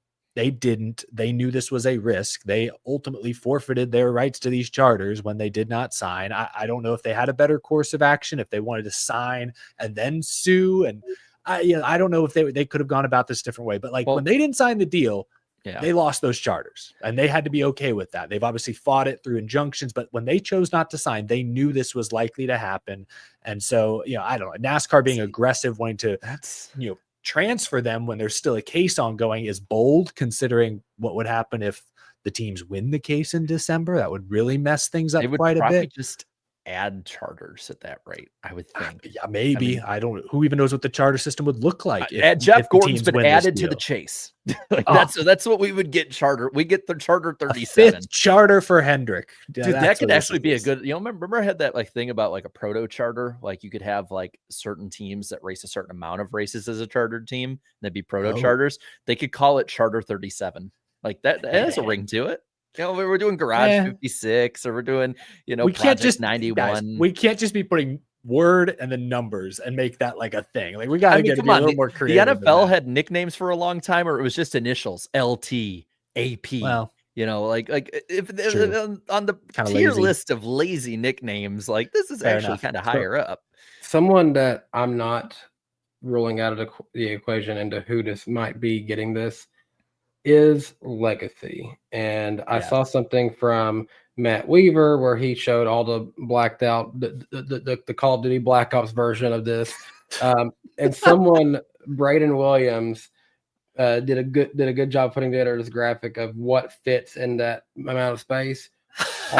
RPAC Racing is apparent. RPAC Racing LLC is apparently the LLC name for Legacy, and it does fit the bill of sizing for this. That is next level internet sleuthing right there to try and figure out what would fit in that little redacted space. Well, so the added wrinkle to this is if NASCAR does transfer or sell or whatever one of these charters to a completely different team, or multiple charters to different teams, which they'd like to do, 2311 in Front Row in their court filing the other day said they would go out of business. If these charters get sold and they can't get them back, they say that's the end of 2311 and Front Row. It sounds like they won't be able to keep Tyler Reddick. Yeah, well, the drivers would leave because their contract, requires that a charter be provided. If the teams shut down, the drivers are absolutely going to leave. If the teams don't shut down, I don't know that the drivers would jump ship, because 2311 is still one of the best teams. You have a great chance to win, and that's what these drivers care a lot about. But I think it's easier for Reddick to find a ride than it is Bubba, if I'm being honest. The thing is, I think somebody would make room for a Reddick. And I honestly think marketing-wise, and now that his performance has gotten better, I do think if needed, a team probably could do that for Bubba. But for sure, Reddick, I think this offseason it could get interesting if this goes bad. This is a hot take here, but even though he's grandson, what if Ty Gibbs had to step aside to let Tyler Reddick get in there, because they have the monster funding that they both have, and the sponsor Ty Gibbs is not getting it going. they could want to put him into the 54 or 18, whatever they do. Austin Cindric's seat keeps getting hotter. Yeah, I mean, there's been talk about that, and if he doesn't perform, I gotta say though, and I think this is the other question we should ask. Overall lawsuit here, because I think we can actually start piecing more stuff together. Like, who do we think kind of actually wins this thing? Because there's gonna be a winner and a loser at the end of this. I'm leaning. It could go either way because of what'd you say? I think NASCAR wins it. See, that's the thing. It could go either way because of we're getting basically court propaganda from both sides. But yeah, I am kind of leaning NASCAR on it, just because again, it's the North Carolina side of it. NASCAR has home court advantage, and there's been proof before that they've gotten their way when other people probably couldn't in that side of it. I don't like to fuel conspiracies, but I will push back against this one. Again, Michael Jordan went to UNC, owned the Charlotte Hornets. Like, I'd argue Michael Jordan is as big a fish in that pond as Jim Francis. So I don't know that is going to push things over the edge one way or another at all. But I just behind the scenes, Michael Jordan used to gamble. He knows how to play these games. I mean, yeah, and he got in trouble for it too. He didn't win. He ended up having to after that play a few years of baseball mediocre. But I'll say this too on it, and this is another important piece.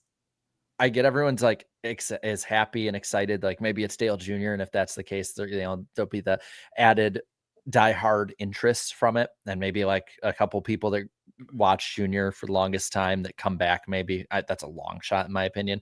Michael Jordan is a bigger asset to NASCAR for the wider public than Dale Earnhardt Jr. ever will be.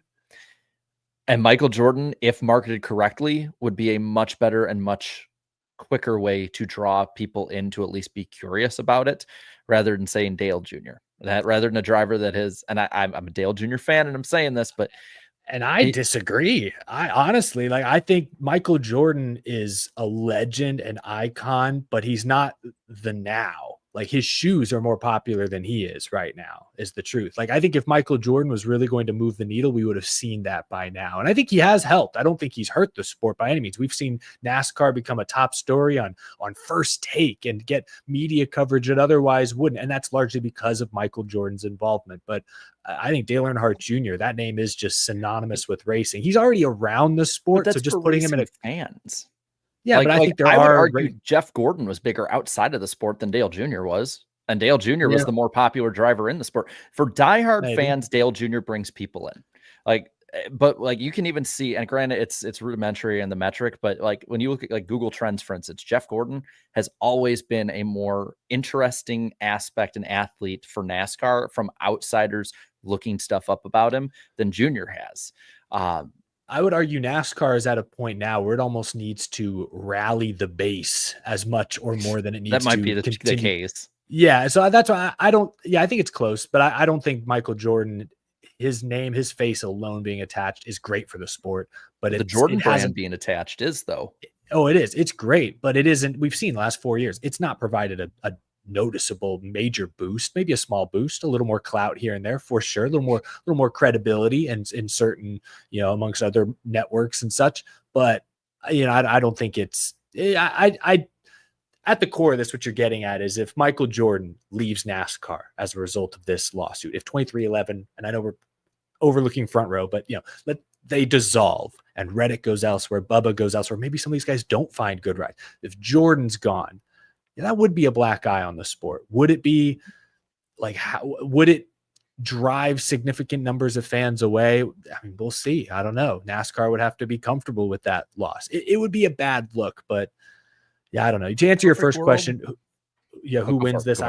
I don't know. I don't know who wins this right now. And I actually think there is a potential, even if they don't settle things ahead of time, which seems unlikely at this point. I think there's a chance even in court that whoever may win, there are still going to be some amount of concessions from either side. I could see there being it's not going to be like a winner take all, let's say. I could see something in the middle coming to fruition.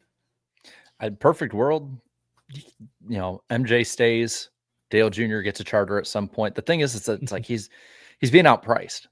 Jr. is, and he's not gonna blow 40 mil if he's probably not selling that. If he's just given one, Yeah. It could happen, man. Yeah, I we'll mean, see. it could. The interesting part will be the Hendrick connection and all that, but it's just this is going to get. We talked about it. This is getting messy, and I think it's only going to get messier as it goes. And I think because again, this is what mid-December is when all of this is going to be coming to a head. It's supposed to be the 1st of December, I believe. First of December. There could be delays. Dude. You never know. But the 26th season coming up, like that would muddy stuff up too. I have a feeling this is going to really start ramping up, and by say the end of the last couple races of the season, this is going to be so much out there in front in the public space more and more. Well, I mean, we haven't really got the big mainstream media hit of like, Michael Jordan and NASCAR go back and forth. But I have a feeling when it's a month away or less than a month away, like the finale will be, I'm feeling by then Good Morning America or somebody really big is going to cover it. And then it's going to start going around to a bunch of the normies. And then it's just going to gain steam from there at that point, at least. Maybe it doesn't. I hope it doesn't, but it's going to get ugly. Not that this would happen. I highly doubt it would. But I'm just curious if for some reason it's given to a Dale Earnhardt Jr. and he just goes full like Ricky Bobby's dad in Talladega Nights when he's giving those free tickets and he just starts selling them immediately when he walks outside. What if Junior just goes and said, "All right, Denny Hamlin, sell it to you for $1. Here you go, it's back." But what would NASCAR be able to do? There has to be a provision against that. You have to think that like just NASCAR likes to cover. I'm going to sell it as soon as I get it. Here it is. What's the thing? We don't know the freaking agreement. They won't Dale publish Jr. anything with this shit. Dale Jr. scalping tickets outside of Daytona. Dale Jr. is a season ticket holder of charters. God. That would put even TJ Pusher's transactional history to shame. The thing is that because of this, that is completely on the back burner. And it's that would be the biggest story of the year, probably any other year. NASCAR is just giving someone a very valuable asset. Yeah, well. Man, NASCAR never fails to entertain and confuse and exhaust, mainly confuse and dishearten.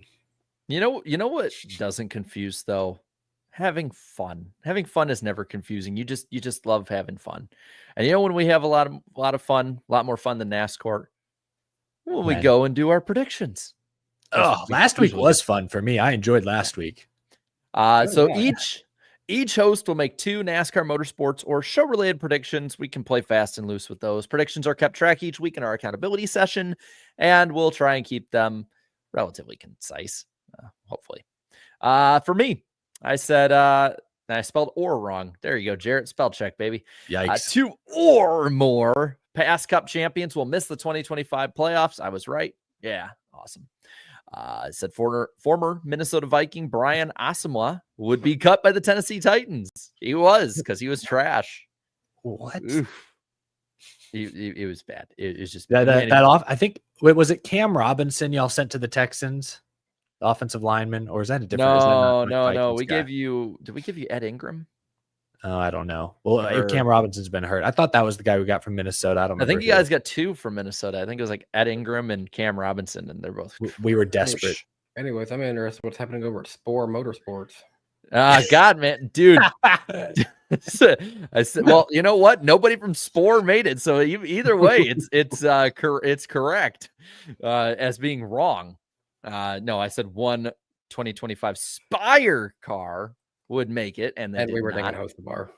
Yeah, we were thinking Hocevar, or in Eric's case, McDowell. I said 6 drivers that missed the 24 playoffs would make it in 25. 5 did. Oh, so close. I know, man. I was like, dude, if Cole Custer would have won that, I would have been right. There would also only be 1 flip in total at Daytona. There were none. There was 0. Hey, Ryan Preece kept it on the ground. Danny. Oh my green, all that green, baby. Oh my. Said the Daytona summer race would be won by a driver in the top 16 spots heading into the race. And I said that a while ago, I think. Yes, you did. You said all Cup races from the remaining 4 regular season races would finish on their scheduled day. Said Kaulig would announce going to Ram at the Daytona Ram dealership this weekend. They did. And you said RCR would not win the Xfinity race. and they did That not. is amazing weekend. Eric said Josh Berry would finish regular season outside the top 20 in points, but you also said that Chase Briscoe and Ryan Preece would finish better than Noah Gragson and Josh Berry. Berry made the playoffs. Preece did not. Oh, if only I'd counted. If I should have specified regular season standings. And you said all 3 RFK cars would lead at least one lap. I believe, was it Busher that didn't or Brad? Oh, I should have double checked that. Oh man, I knew they all got close. They were close. Well, so far this season, Danny is leading now 38.71 to Eric's 34.72 and my 33.333. Repeating. Busher did not lead a lap. Damn it, Chris.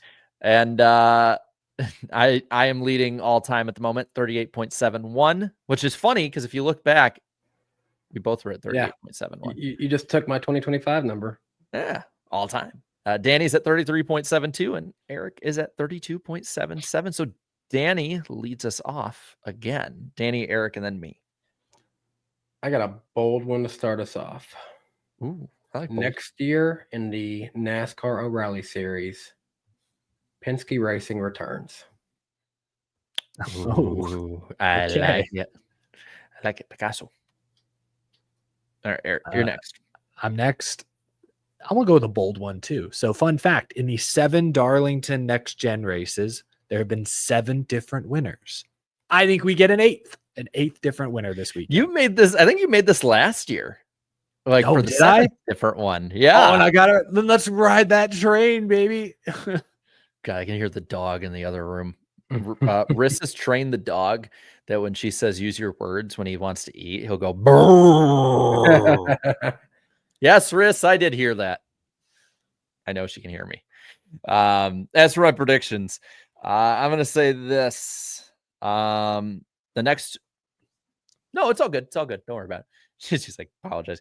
I'm going to say this. The next NASCAR driver to play Random Driver of the Week will win. But who do we get? Especially if they cheat like Ryan Preece tried to. I'm sorry, guys. We have got to like structure this as whenever drivers join live, we got to structure it that way. We totally have to get Carson to play it. Ooh, yeah, because I feel like he would actually kick our ass. I don't know. A driver from Michigan, he probably would have got much quicker. And they could. Oh, I'll say this. I'll even make it just so there's no confusion, current or former driver. I'll put that provision in there. So it can be all right. Thanks. Maybe one day we'll get Dale Jr. on. Then I'll really have to dig deep in my NASCAR knowledge. Rude. All right. My second one, right? Yes. It is the opening weekend of college football season. So I'm going to make a college football related thing for all 3 of our teams. That being Tennessee, Notre Dame, and I'm giving Eric Texas since that's where he went to school. Our 3 college teams will finish the opening weekend at a combined record of 2-1. I'm not saying who will win or who will lose, but it's a combined record of 2-1. Who's Notre Dame playing? Miami. Miami, Florida? Yes. Who's Tennessee playing? Syracuse. Okay, well, that's probably a dub for Tennessee. Yeah. So it's really, I mean, Texas, good chance we lose to Ohio State. So I mean, that's we might be the one. Unfortunately, play like a champion today. You're kind of who I have in mind, but it could be either of you. Danny's like death staring me through his screen. I could just tell. He looks like he's like I'm gonna love it if he's about to deliver some right. Probably my Tennessee. When I read this next week and Tennessee loses, if they lose, I should say, not when, if they lose, I'm gonna be like, hey buddy, how's it going getting a prediction right? I'd also be okay getting it wrong and we all win. Danny was looking into this. Cool, Danny was looking at us like that Anakin meme where it's just and she's like, oh yeah, and the children, right? And he's just no, you should see, I'm not going to bring it up in detail, but y'all got to see the version of that meme with how to use AI. But I say this with all due respect, since Texas is going to Ohio State, and I made the mistake of going to Ohio State, it is very rough, and it can get very ugly there. Is it my turn to make my second prediction? Correct. Yes. We talked a lot about who's going to get eliminated. Talked a lot about Team Penske. Ryan was very confident that he had 2 Penske affiliated cars getting to the championship 4. My prediction is that 3 of the 4 Penske cars will get out of the round of 16. Spoiler alert, I think Barry is probably the guy getting eliminated, but Ryan disagreed, so we'll find out. Well, I mean, Barry and Cindric outside of stage points have basically the same stat line this year. Yeah, but I think one of them will make it out of the first round. One of them will. That's my. All right. You say 3 Penske's will be eliminated this round? No, we'll make it out of the round. Oh, sorry. All right. I want to make one for this weekend, but I don't know which one I'm going to make yet. Got to make up my mind quick. Let's go a little more bold with it. SVG will be 13th or lower in points after this race. Okay. Yeah. I hope he's higher, honestly. I would love to actually see how far he can make it, but If he's already behind 12 after this one, I think he definitely gets eliminated. just he could lose those just in the stages, let alone the finish. Because I don't think he's getting stage points unless like everybody pits with 2 to go. I think it's fully well possible that Alex Bowman goes from 16th and gets a top 10 every single one of these races. And I think honestly, you gotta just top 15 your way through this round. But other people have mistakes or run terrible. So all right, that'll do it. That's a lot of fun. We had 2 fun segments at different points this So week. much And now fun. let's head to Darlington or Portland or Darlington. I don't know. We'll go to it either way. So a couple of weekend notes heading in. Derek Kraus will be in the 44 car for NY Racing and Cup. And then on the truck side, we're looking at Trevor Bain in the 1 truck and Corey Day in the 7 this weekend. So keep those Shout in out. mind when picks. Love the Victory Junction Trevor Bain truck. If you all saw that paint scheme, looks really cool. As for the truck one, it's the Sober or Slammer 200. That's crazy. Wow. That's far nuts. from our roots we have come. It's more intimidating than click it or ticket. They're still both Beef. awesome. It's what's for dinner. Riss still to this day, because she was at one of those races, quotes that when I'm like, what'd you get? I got ground beef. It's what's for dinner. But the Sober Slammer 200 is 147 laps, 45, 57, starting at noon Eastern time on FS1 and Fox Sports app. We got a noon truther. Woo! It'll be on NRN and SiriusXM NASCAR Radio. Defending winner of this race is Ross Chastain. It'll be 83 with 50% chance of showers. So knowing Fox, they're probably not going to want to extend it too far with college football. So I'm assuming that if they make it past stage 2 or halfway, they're just going to call it no matter what. Don't expect them to have a long period of time trying to try it. Yep. Portland, they're having the Pacific Office Automation 147, which is 75 laps, 25 each are the stages, 7:30 p.m. Eastern time on the CW, and MR 82, partly cloudy, 9% chance of rain. There will be a new winner because Shane Van Gisbergen is the defending winner. And then there's the Cookout Southern 500, 367 laps, 115, 137 are the stages at 6 p.m. Eastern time on the USA Network and NBC Sports app, MRN and SiriusXM NASCAR Radio for the radio call again. 82 degrees at the start, mostly cloudy, 24% chance of rain. Both temperature and chance of rain go down as the night goes on. And Chase Briscoe is your defending winner. As for the pick points, I still lead. Chat got the cup race correct. So they are now minus 20. Danny minus 31. Eric minus 35. This gap for me and Eric is starting to not feel good of only 10 races remaining. Well, so I am pissed off. Well, at least you get the first pick again. Oh, I should say, I feel great about my picks. I think I'm getting a clean sweep. I should have made that one of my. I should have doubled down and made that one of my bold predictions. I feel good about having the first pick this week. Feels so good. And can I start? Oh yeah. Let's go on into the truck. Oh yes. All right. Obviously, I'm going to pick Corey Heim to win the truck. Jared, I heard Day. I didn't finish the sentence. Corey Heim time. Time o'clock somewhere. That doesn't really rhyme. I tried. Well, I'm not gonna go with Lane Riggs. I'm gonna actually go with his teammate Chandler Smith this week. Chandler. All right, Chandler. So are we going Trevor Bain on this one in chat? What? Okay, chat. The Bane train. I didn't I expect like that that. one in the year There's 2025. some but rigs. Go ahead. There's a lot of lane rigs. I don't. Oh, it might be rigs. I think I just saw 6 in a row. I'll put a poll just in case, but I'm I assuming think it's worthy gonna... of a poll. Yeah, I have a feeling it'll be 34, but we better just double check. I think Trevor Bain's going to come out swinging. I think he's going to be tough to beat. That truck's got to have like an extra 20 horse. He's got no chance. They're not falling for it. Damn it. Go back All to right. Mahalo Coffee, Trevor Bain.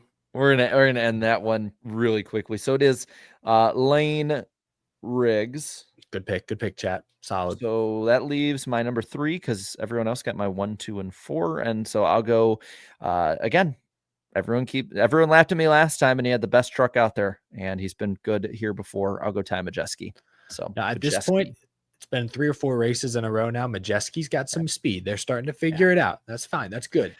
So Xfinity race. Who is going to win the Xfinity race in Portland? Not Darlington, Portland. Oh, thank heavens I get the first pick on a road course again. Yeah, I think Connor Zilich is going to not miss a beat. Zillbilly, that's me. 88. Right. How's his collarbone? Yeah, I mean, I think he's going to make it the full way, but they do have a reserve driver. I think will be on site. Won't be Parker because he'll be remotely watching. I gonna go with my backup plan. Jesse Love. Jesse Love. I'm going to take a wild guess and say they're going Justin Allgaier. Yeah, and someone literally just put a monkey in the chat in between all the 7s. A monkey. All right, then I'll go with somebody else who I have had some good fortune with before. Not the best, but still good. I'll go again. My number 3 pick. I'm going to go Sam Mayer. That's a good one. I was like, yep, that's the right. Correct. No. Correct. We need that's the sounder we need next. Yeah, we need instead to of get the Taco Bell dong, we'll have what? What? There we go. Taco Bell what? Dong. We'll No, I heard have TH. Plankton. Correct. Yeah, that's a good one. We should add that in for sure. I should add that in at some point. All right, who's gonna suck in the Cup race? Who's going to suck? I'd like to pick a playoff guy for this. I'm gonna go. He qualified good here in the spring, but I'm gonna go Cindric. Call me a hater. Oh, okay. Even though I think he'll probably make it out of this round, I'm betting on Gateway and Bristol being his. I think he'll be okay. I'm also going with a playoff guy.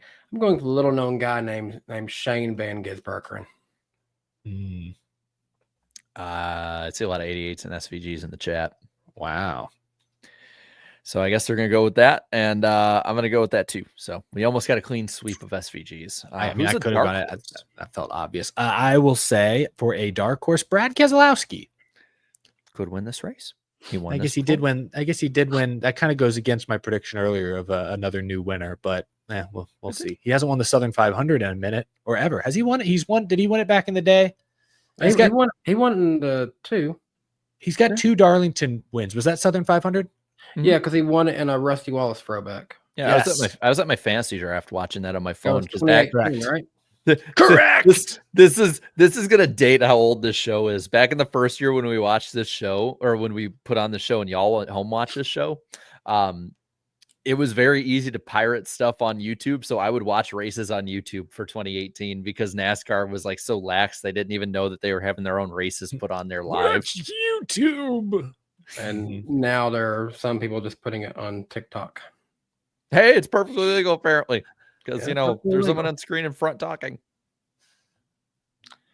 So Danny, who's going to be a dark horse? Austin Dillon. Austin Dillon will be a dark horse. That's a good pick. Follows up what you were saying earlier too. I've seen a lot of 43s in the chat. Another good pick as well. So Eric Jones, and I'm going to go with somebody who's had speed here before, and they're faster this year. Bubba Wallace. He could win this race. Agree. I'm surprised someone might pick him to win. We'll see. Well, you know what? Who is going to win this race? The Southern 500, the Cookout Southern 500. I'm not the one who's going to be picking Bubba Wallace, although I do think he's a good top 5 threat this weekend. No, my pick to win would be the 8th different Darlington winner, I believe, in the past 8 races. That would be one Ryan Blaney. Okay. He started on pole and led so many laps here earlier this year. Did not get the win at the end. I'm going with Willie B. William Byron. All right. It's the thing, the chat's so slow on this end. I have to actually check the other side of it. They are. There's some Take some 19s, some 11s, some 5s. Good amount of I see it. 19s. I'm seeing mostly 19 and 11s. You Might need a poll. Yeah, maybe do a. I think it might be 11, but maybe do a poll. It looks like a lot of 11s just came through, so it might be 11. Pulling away? Yeah, 11 Yeah. pulling away. Well, I mean, it's too. I've already typed it out. It's too late. Just do a quick poll. Yeah, do a quick one. See what we. I didn't have enough time to put the other L on it. I mean, both are good picks. I can't even gaslight him here because I think both are solid picks. Oh, the voting's fairly close. Yeah, and I think it should be. Well, Well, 50-50 for a second. my number one pick's on the board still, and it's neither of these two. So I'm just gonna get my pick while we're waiting. I'm gonna go with the guy who dominated this race last year and should have won, Kyle Larson. I think he gets back on track this week. Can I throw a fun fact at you? So I did my preview show with my friend Ryan Stevens today. A lot of Ryans being mentioned in the show today. I don't know what's going on. I feel like that name can't get out of my head.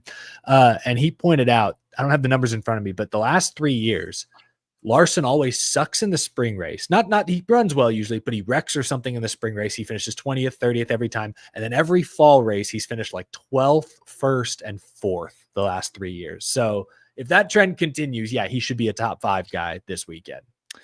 Okay, I know it's 51-49, but it's literally going either way. I'm gonna end the poll. We're gonna do a runoff poll. All right. A runoff. We're gonna add a third option to split it. But that's a clear winner by 1%. It's not what? I'm just kidding. I'm just being silly. It was a 1% clear difference. But It's doing the 50-49 thing right now when it was 50-50 before. All right, you can add a bogey pick. So I'm just gonna go Eric's favorite word. Oh no. Don't do it. I Don't don't do even it. think I Not, put a question. not the C word. Oh, he put the C word. No. Because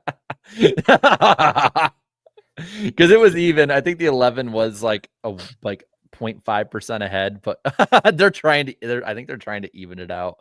Just for that, I'm gonna take a quick bathroom break, and when I come back, we'll see who they picked. I mean, it's actually more clear now. I can actually see him on the bottom going to take a piss. He's like he walked out. He actually did. Sorry, I had to do that. I think we're just sort of chaos one. I'm not going to give you chaos. We'll go with Denny Hamlin. they get Dennis the Menace. Daniel Hamlin. All right. Well, let's continue the fun, shall we? Let's get to the final super chat stage break to close out the night. And while we're at it, I will post a few things up. First off, we will be on Danny's channel next week, September 3rd, Wednesday night, 8 p.m. Eastern time. So See you there. And I'm gonna put again. I think we only have 10 shows after this for the rest of the year. Yep. Damn. We might have to talk about a special here and there or something like that. Maybe. I kind of enjoy my off season, especially now that I got a kid here that I have to give attention to. We'll figure it out. Indy Carson. I would show your super chat, but it's not popping up on screen for some reason. There it is. Iceberg, join IndyCar fans since it doesn't have playoffs or stages like old school NASCAR. It's easy to with 6 months of no NFL. I say I've tried getting in as a more diehard IndyCar fan, and I never could do it. I tried watching a couple seasons. It's just, I don't know why. I will watch it. It just doesn't do it the same way that NASCAR does for me. I just no other way I can put it. I respect it, and I will watch more. I watch more in the Indy 500 a year, so I'm better than most. But maybe I'll try again. John Berg says early championship for predictions 9, 12, 20, 24 championship for the 24. Yeah, that'd be good. I put him up right when Cancel. it was Hamlin. It was Hamlin. Oh, okay. All right. Good job, chat. Good luck. Justin says Joey absolutely slowed down, had the car under control. Mickey Mouse had the choice to let them keep racing or throw his hissy fit and force a caution. And having watched Logano most of his career, not surprised he threw another whiny party. And he ended up screwing himself if he did do it on purpose, because he had a flat tire and ended up going in wet grass, which is why I don't think he did, because no one would be dumb enough to go in wet grass. Andrew says, I saw an Airbnb at Charlotte Speedway. That would be awesome for the NWP guys to do for the Roval. How much does it cost?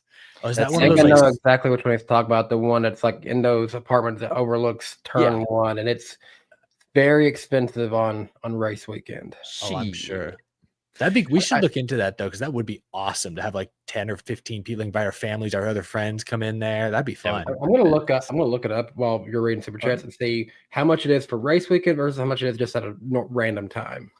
Indy Carson says Daytona 5. We could even honestly we could get it at a random time and do the podcast with that as the backdrop. Ooh, sick. That'd be cool. Indy Carson says Daytona 500 should only do front row and dual results and no year before points position, since Indy 500 doesn't use points positions to set the field. I'd be down for it, but I think we're too far gone on this. Crash Travels left 3. So I don't know if I'll answer them as they go or one at a time. I used to watch every race with my dog Yankee. An hour before the race, my Yankee had an emergency and died in my arms in the ER. And I believe that's Yankee. I'm so sorry. That's awesome. So I got home, watched the race just to feel normal again. And said, as a Blaney fan, I yelled, "Do it for Yankee" on the last lap after winning. Blaney did that spinning number 1 gesture, which was how I used to signal a walk to Yankee. Oh, man. And there's one more. That's so sweet. Blaney has no idea how much that win meant to me. Yankee, calm my anger after every Blaney wreck. So this was such a special emotional moment. Sorry for the sad story, but I need to share. No, don't be sorry about it. No, we appreciate you sharing that. Yeah, That's a special, one of those special sports moments. And I'm looking at your profile picture. If that's Yankee in your profile picture, looks like an absolutely beautiful dog. So very sorry for your loss. Yeah, and I've lost, I think we've all lost pets. I lost a dog. I almost lost a dog a few months ago. Like it does not, Oh, they're part of the family for sure. Yeah. Chat, send your love to. Damn, it's a good story though. Like, not a good story, but it's like it shows the power of sports. Danny, do you have the numbers? And then I'll go on to. Oh, sorry. Well, we can do that. I'm still working on it. This thing's hard to figure it out. Yeah. Let me know when you do. Rowdy Diecast says watching KB at RCR is pain. I'd rather see him go for that truck title at this point. I've never sympathized with 2020 Jimmy fans as much as I do now. I have to say, I might make jokes, but I do feel bad for y'all. Gavin says, who do you think would be a surprising yet believable Final Four driver? I'd say Logano, because look at 2024. I don't even know if it surprised people. I know we do the joke of even years, but it'd be a little surprising. Just like last year was surprising. I'll go with a wild card, Ross Chastain. Ross Chastain, I could believe that. So I think my wild one would be honestly Bubba Wallace, because he's been running really well lately. Yeah. If they carry that into the playoffs, who knows? All right. So I did find the first turn condo at Charlotte Motor Speedway. It's not available for race weekend, so I can't tell you. Well, I might be able to look up Memorial Day weekend for next year and get an idea if that's available. But right now, I just did the next day after the race. It's a 2-night minimum. So if you did the next 2 nights after the race, you check in October 6th, check out October 8th. And I did this considering if it was the 3 of us, we each bring our wife, and then Jarrett's case, 1 infant. So she's paying too. 6 adults, 1 infant. That would be $740 for 2 nights. Per person, per group, I guess. Per group, not per person. Thank God. It's a little pricey. But if the race gets rained out, that becomes the race day. Okay, right now you can't see up to March of next year, so I can't see what Memorial Day would be. Honestly, if we could figure out a nice plan, probably wouldn't be Memorial Day or race weekend, but it would be cool to do a show with the track as the backdrop at It was night. just randomly this day here, October 25th, and you leave it, or sorry, November. Oh gosh, it's even more. November 25th, and you leave November 27th. Oh wait, that's Thanksgiving. That's $854. Hold on, I got one for you. And you can look it up while I get to the next super chat. Look up January 28th and 29th. I'm going to go to the next super chats here. Curtis, Kurt Irish, I think is best way to change the playoff format is round 1, 2 races, round 2, 2 races, round 3, 3 races, and a final round of 3 races. Keep everything else the same. Keep up the great work, fellas. See you in Montreal. I mean, I'd be down to go to Montreal. Those 2 dates are both $740 for 2 nights. Okay. So good to know. Bailey says, how bad does it look for Ty Gibbs if Briscoe gets to the final 4 in year 1 with JGR and he hasn't won yet? It's already looking bad at that point. There'd probably be calls to bring Kyle Busch back before having Gibbs race too much longer. I want to give him time. I do believe he's going to end up amounting to more, but it's rough right now. Yeah. Napa Racing Fan says NBC is showing reruns of American Ninja Warrior and America's Got Talent instead of the Southern 500. Booth will talk about playoffs constantly. This crown jewel race deserves better. The TV deal mostly sucks. How much money do they have to give up to have it on NBC? Yeah, I don't know exactly. Like, how much would NASCAR have to give in the teams and everyone? Yeah, that's tough. But it's frustrating when you don't. I guess the Brickyard was on TNT, but the other 2 crown jewel races felt like they were on special. Fox, Amazon Prime for their first broadcast, and then you just get a random USA Network race for Darlington. Yeah, that is kind of disappointing. Alex says, hey guys, I'm going to Loudon. Unfortunately, I might miss the podcast next week, which just so happens to be my birthday.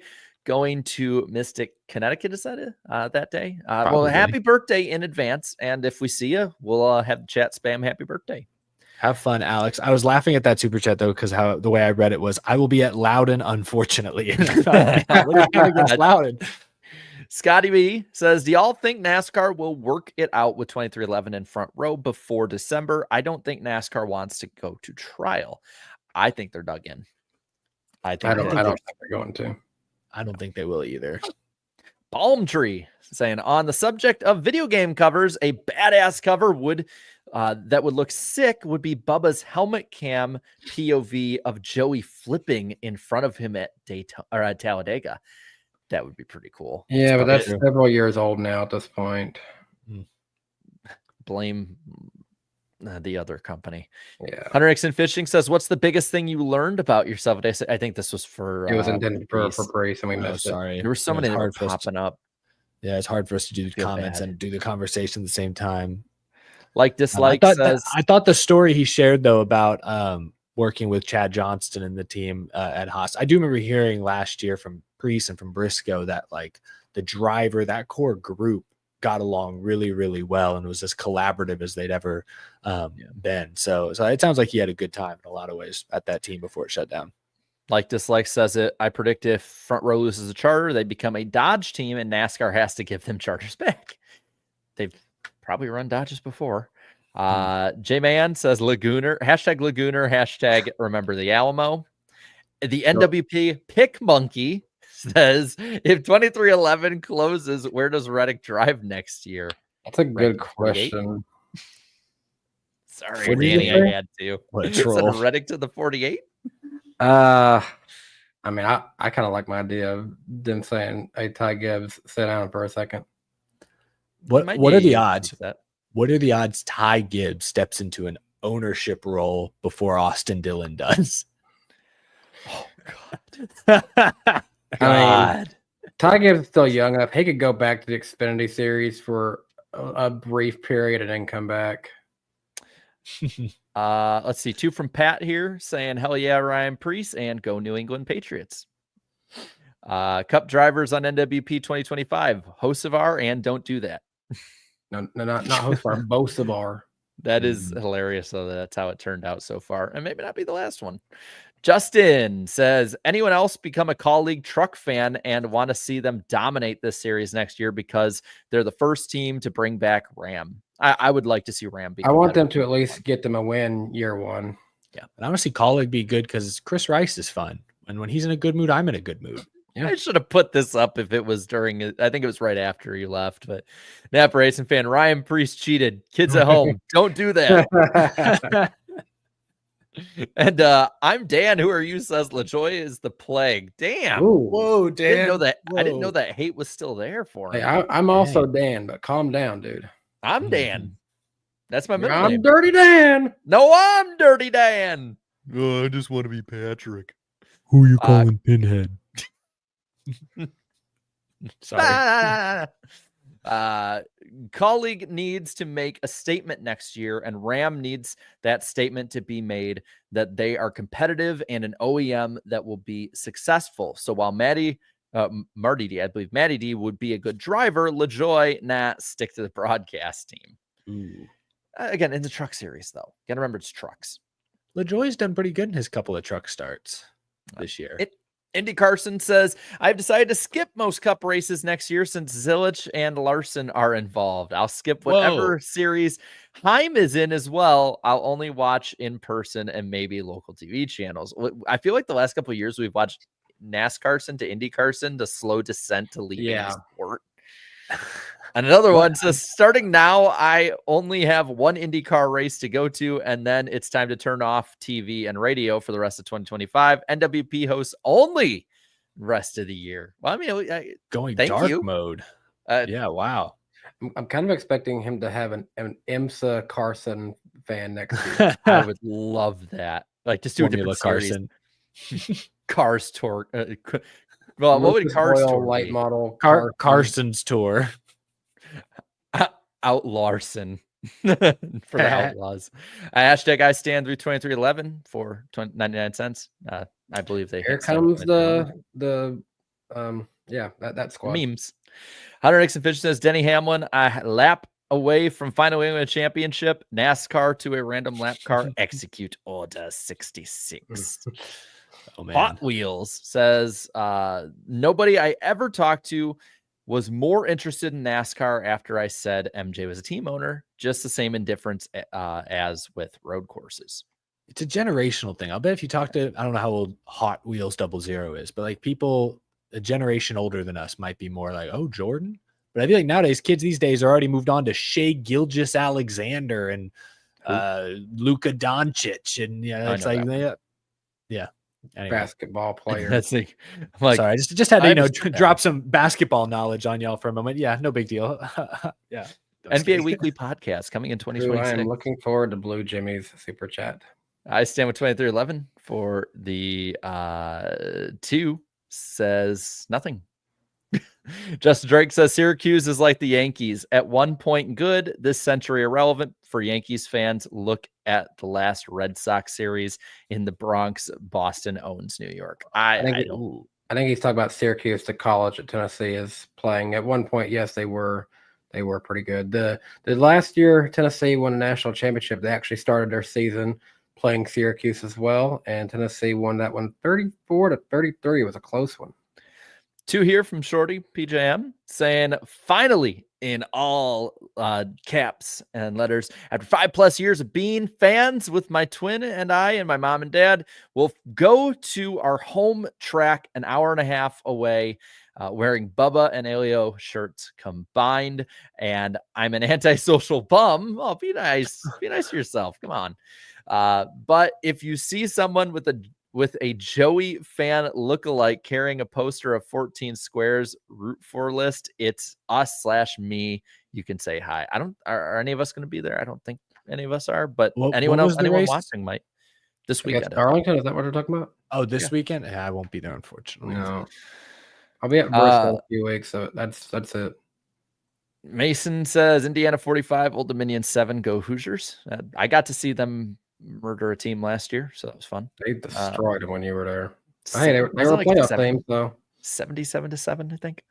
Hunter Nixon Fishing says, at this point, Cheddar's gonna do a free chicken tenders on Monday when Kyle Busch finishes. They did make that new announcement, and the first thing I told Claudia was like, "Yeah, they've gave up on him winning, haven't they?" Was it top? What is the new announcement? I haven't paid top attention. 8, and you get free chips and queso. They just got food to give away. They're like, we're How come the on, mighty have fallen. Ross Crash Stain says, food. Listening to NWP and still working on the Bowman collage. Still 1,100 likes to go. All right. Wait, did Ross Crashtain, have they always had the little red eyes on that profile Yeah. picture? How did I not Yeah. notice that until now? When I first glanced at it, I thought that said they were working on going to Bowman College, and I was kind of confused for a second. Justin Drake says, Grandpa, why'd you give away my car? Joe Gibbs, because Reddick actually is good, you nipple baby. Sorry, I had to do it in the Michael voice. We're gonna get Michael on by the end of the year because Well like done. I need to have him read one of those. And Blue he Jimmy needs- 48 fan. He needs another shot at random driver because of me. Hey Eric, have you watched Uncle Buck yet? I've not. It's God sitting, damn it, Eric. It's on one of my shelves over there. I got to move that DVD box set downstairs so it's closer to the PlayStation, which is also our DVD player. Next time you come to Tennessee, we're gonna have to force you to have a movie night. Oh boy. Okay. All right. And if you come over here, Chris will probably have you watch K-pop Demon Hunters with us. It's legitimately good. Like we've been my daughter falls asleep to the music because she likes it. It's soothing. I'm Dan. Who are you? Says RCR buys Reddick's charter. The timing could not. West Virginia. Reddick back to the RCR 31 and 48 to the Final Four. Oh man, That would be very bold. Which is bolder? I wonder. Which Reddick back to RCR. I was making a Bowman joke at Danny's expense, but yeah. Well, I mean, he's never made it to Final Four. 8's as far as he's gotten. So he's been close. Unlike RCR. Bobby Blair with the 5. Last one on the docket here says, just want to say with college football around the corner, Wreckham Tech. Listen, I watch my which team. And Tech? That could be a lot of Techs. That's Texas Tech, Lubbock, Tech. Red Raiders. See, I'm college football literate outside of my own team because I'll be honest, when I don't have a rooting interest, I find college football incredibly boring. It's just too long. Ooh, too long. I think they go faster. No, they go like 4 hours. They've sped them up a little. They've sped them up a little bit, but yeah, they do run longer than I would NFL like college often. football to get the MLB treatment and let's just figure out a way to speed this shit up. I like the pacing and speed of college football. They play harder, they play faster because they're younger than NFL players. I don't know about faster. I mean, they get their shit kicked in during like their rookie years coming up. They play harder. That part is definitely. They I play think they harder do play because they're harder. trying to get to the pros. Mhm. Yeah, I'll give it that. They do. I would play harder. Do you guys think the Xfinity Series drivers drive harder than the Cup Series drivers? Yeah. Okay. Sometimes. Yes, because they don't know any better yet. That's a good way to put it. I think you're right. Yes, because Austin Hill. Yeah. How long has he been in the lower series at this point? And it's like, get a freaking hint, man. Please. 2019, when Matt Crafton won the championship in the Truck Series, we watched him win his first Truck Series race. Oh, was that Austin Hill's first Right. win? Yep. I don't even remember Damn. that. I didn't even remember the occasion. That's crazy. Wow. Fun fact. Man, that was a good way to end it off. So, Napa Racing fan says Rick Allen is now announcing college football games for the CW. Wish they would have put him in the truck booth. Fox really needs to fix the truck broad. Yeah, they need to fix a lot more. But hey, that's a stepping stone of CW, you know. He's in the pipeline for the Xfinity gig. Fingers crossed. Yo, right.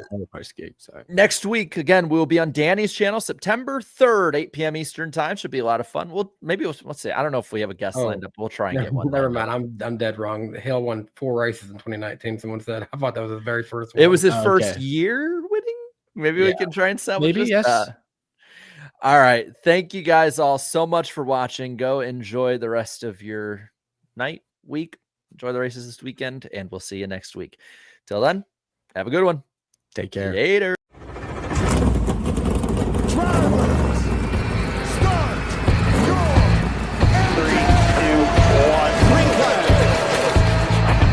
Started off right now. Right on, come on. Get outside. 3 wide, 3 wide. Unbelievable. Green flags, we're going. I like the aggression. We probably got the green car. You can go to all those guys up there. They can suck it. What we're about to do is not a good idea. All good. What is he doing? You gotta be kidding me. Half the pack is flying apart. It's so nice to see you the one. Oh, pack of cars come piling in as well. Jump. Coming the way. Hello. Come back on him. That one's incredible.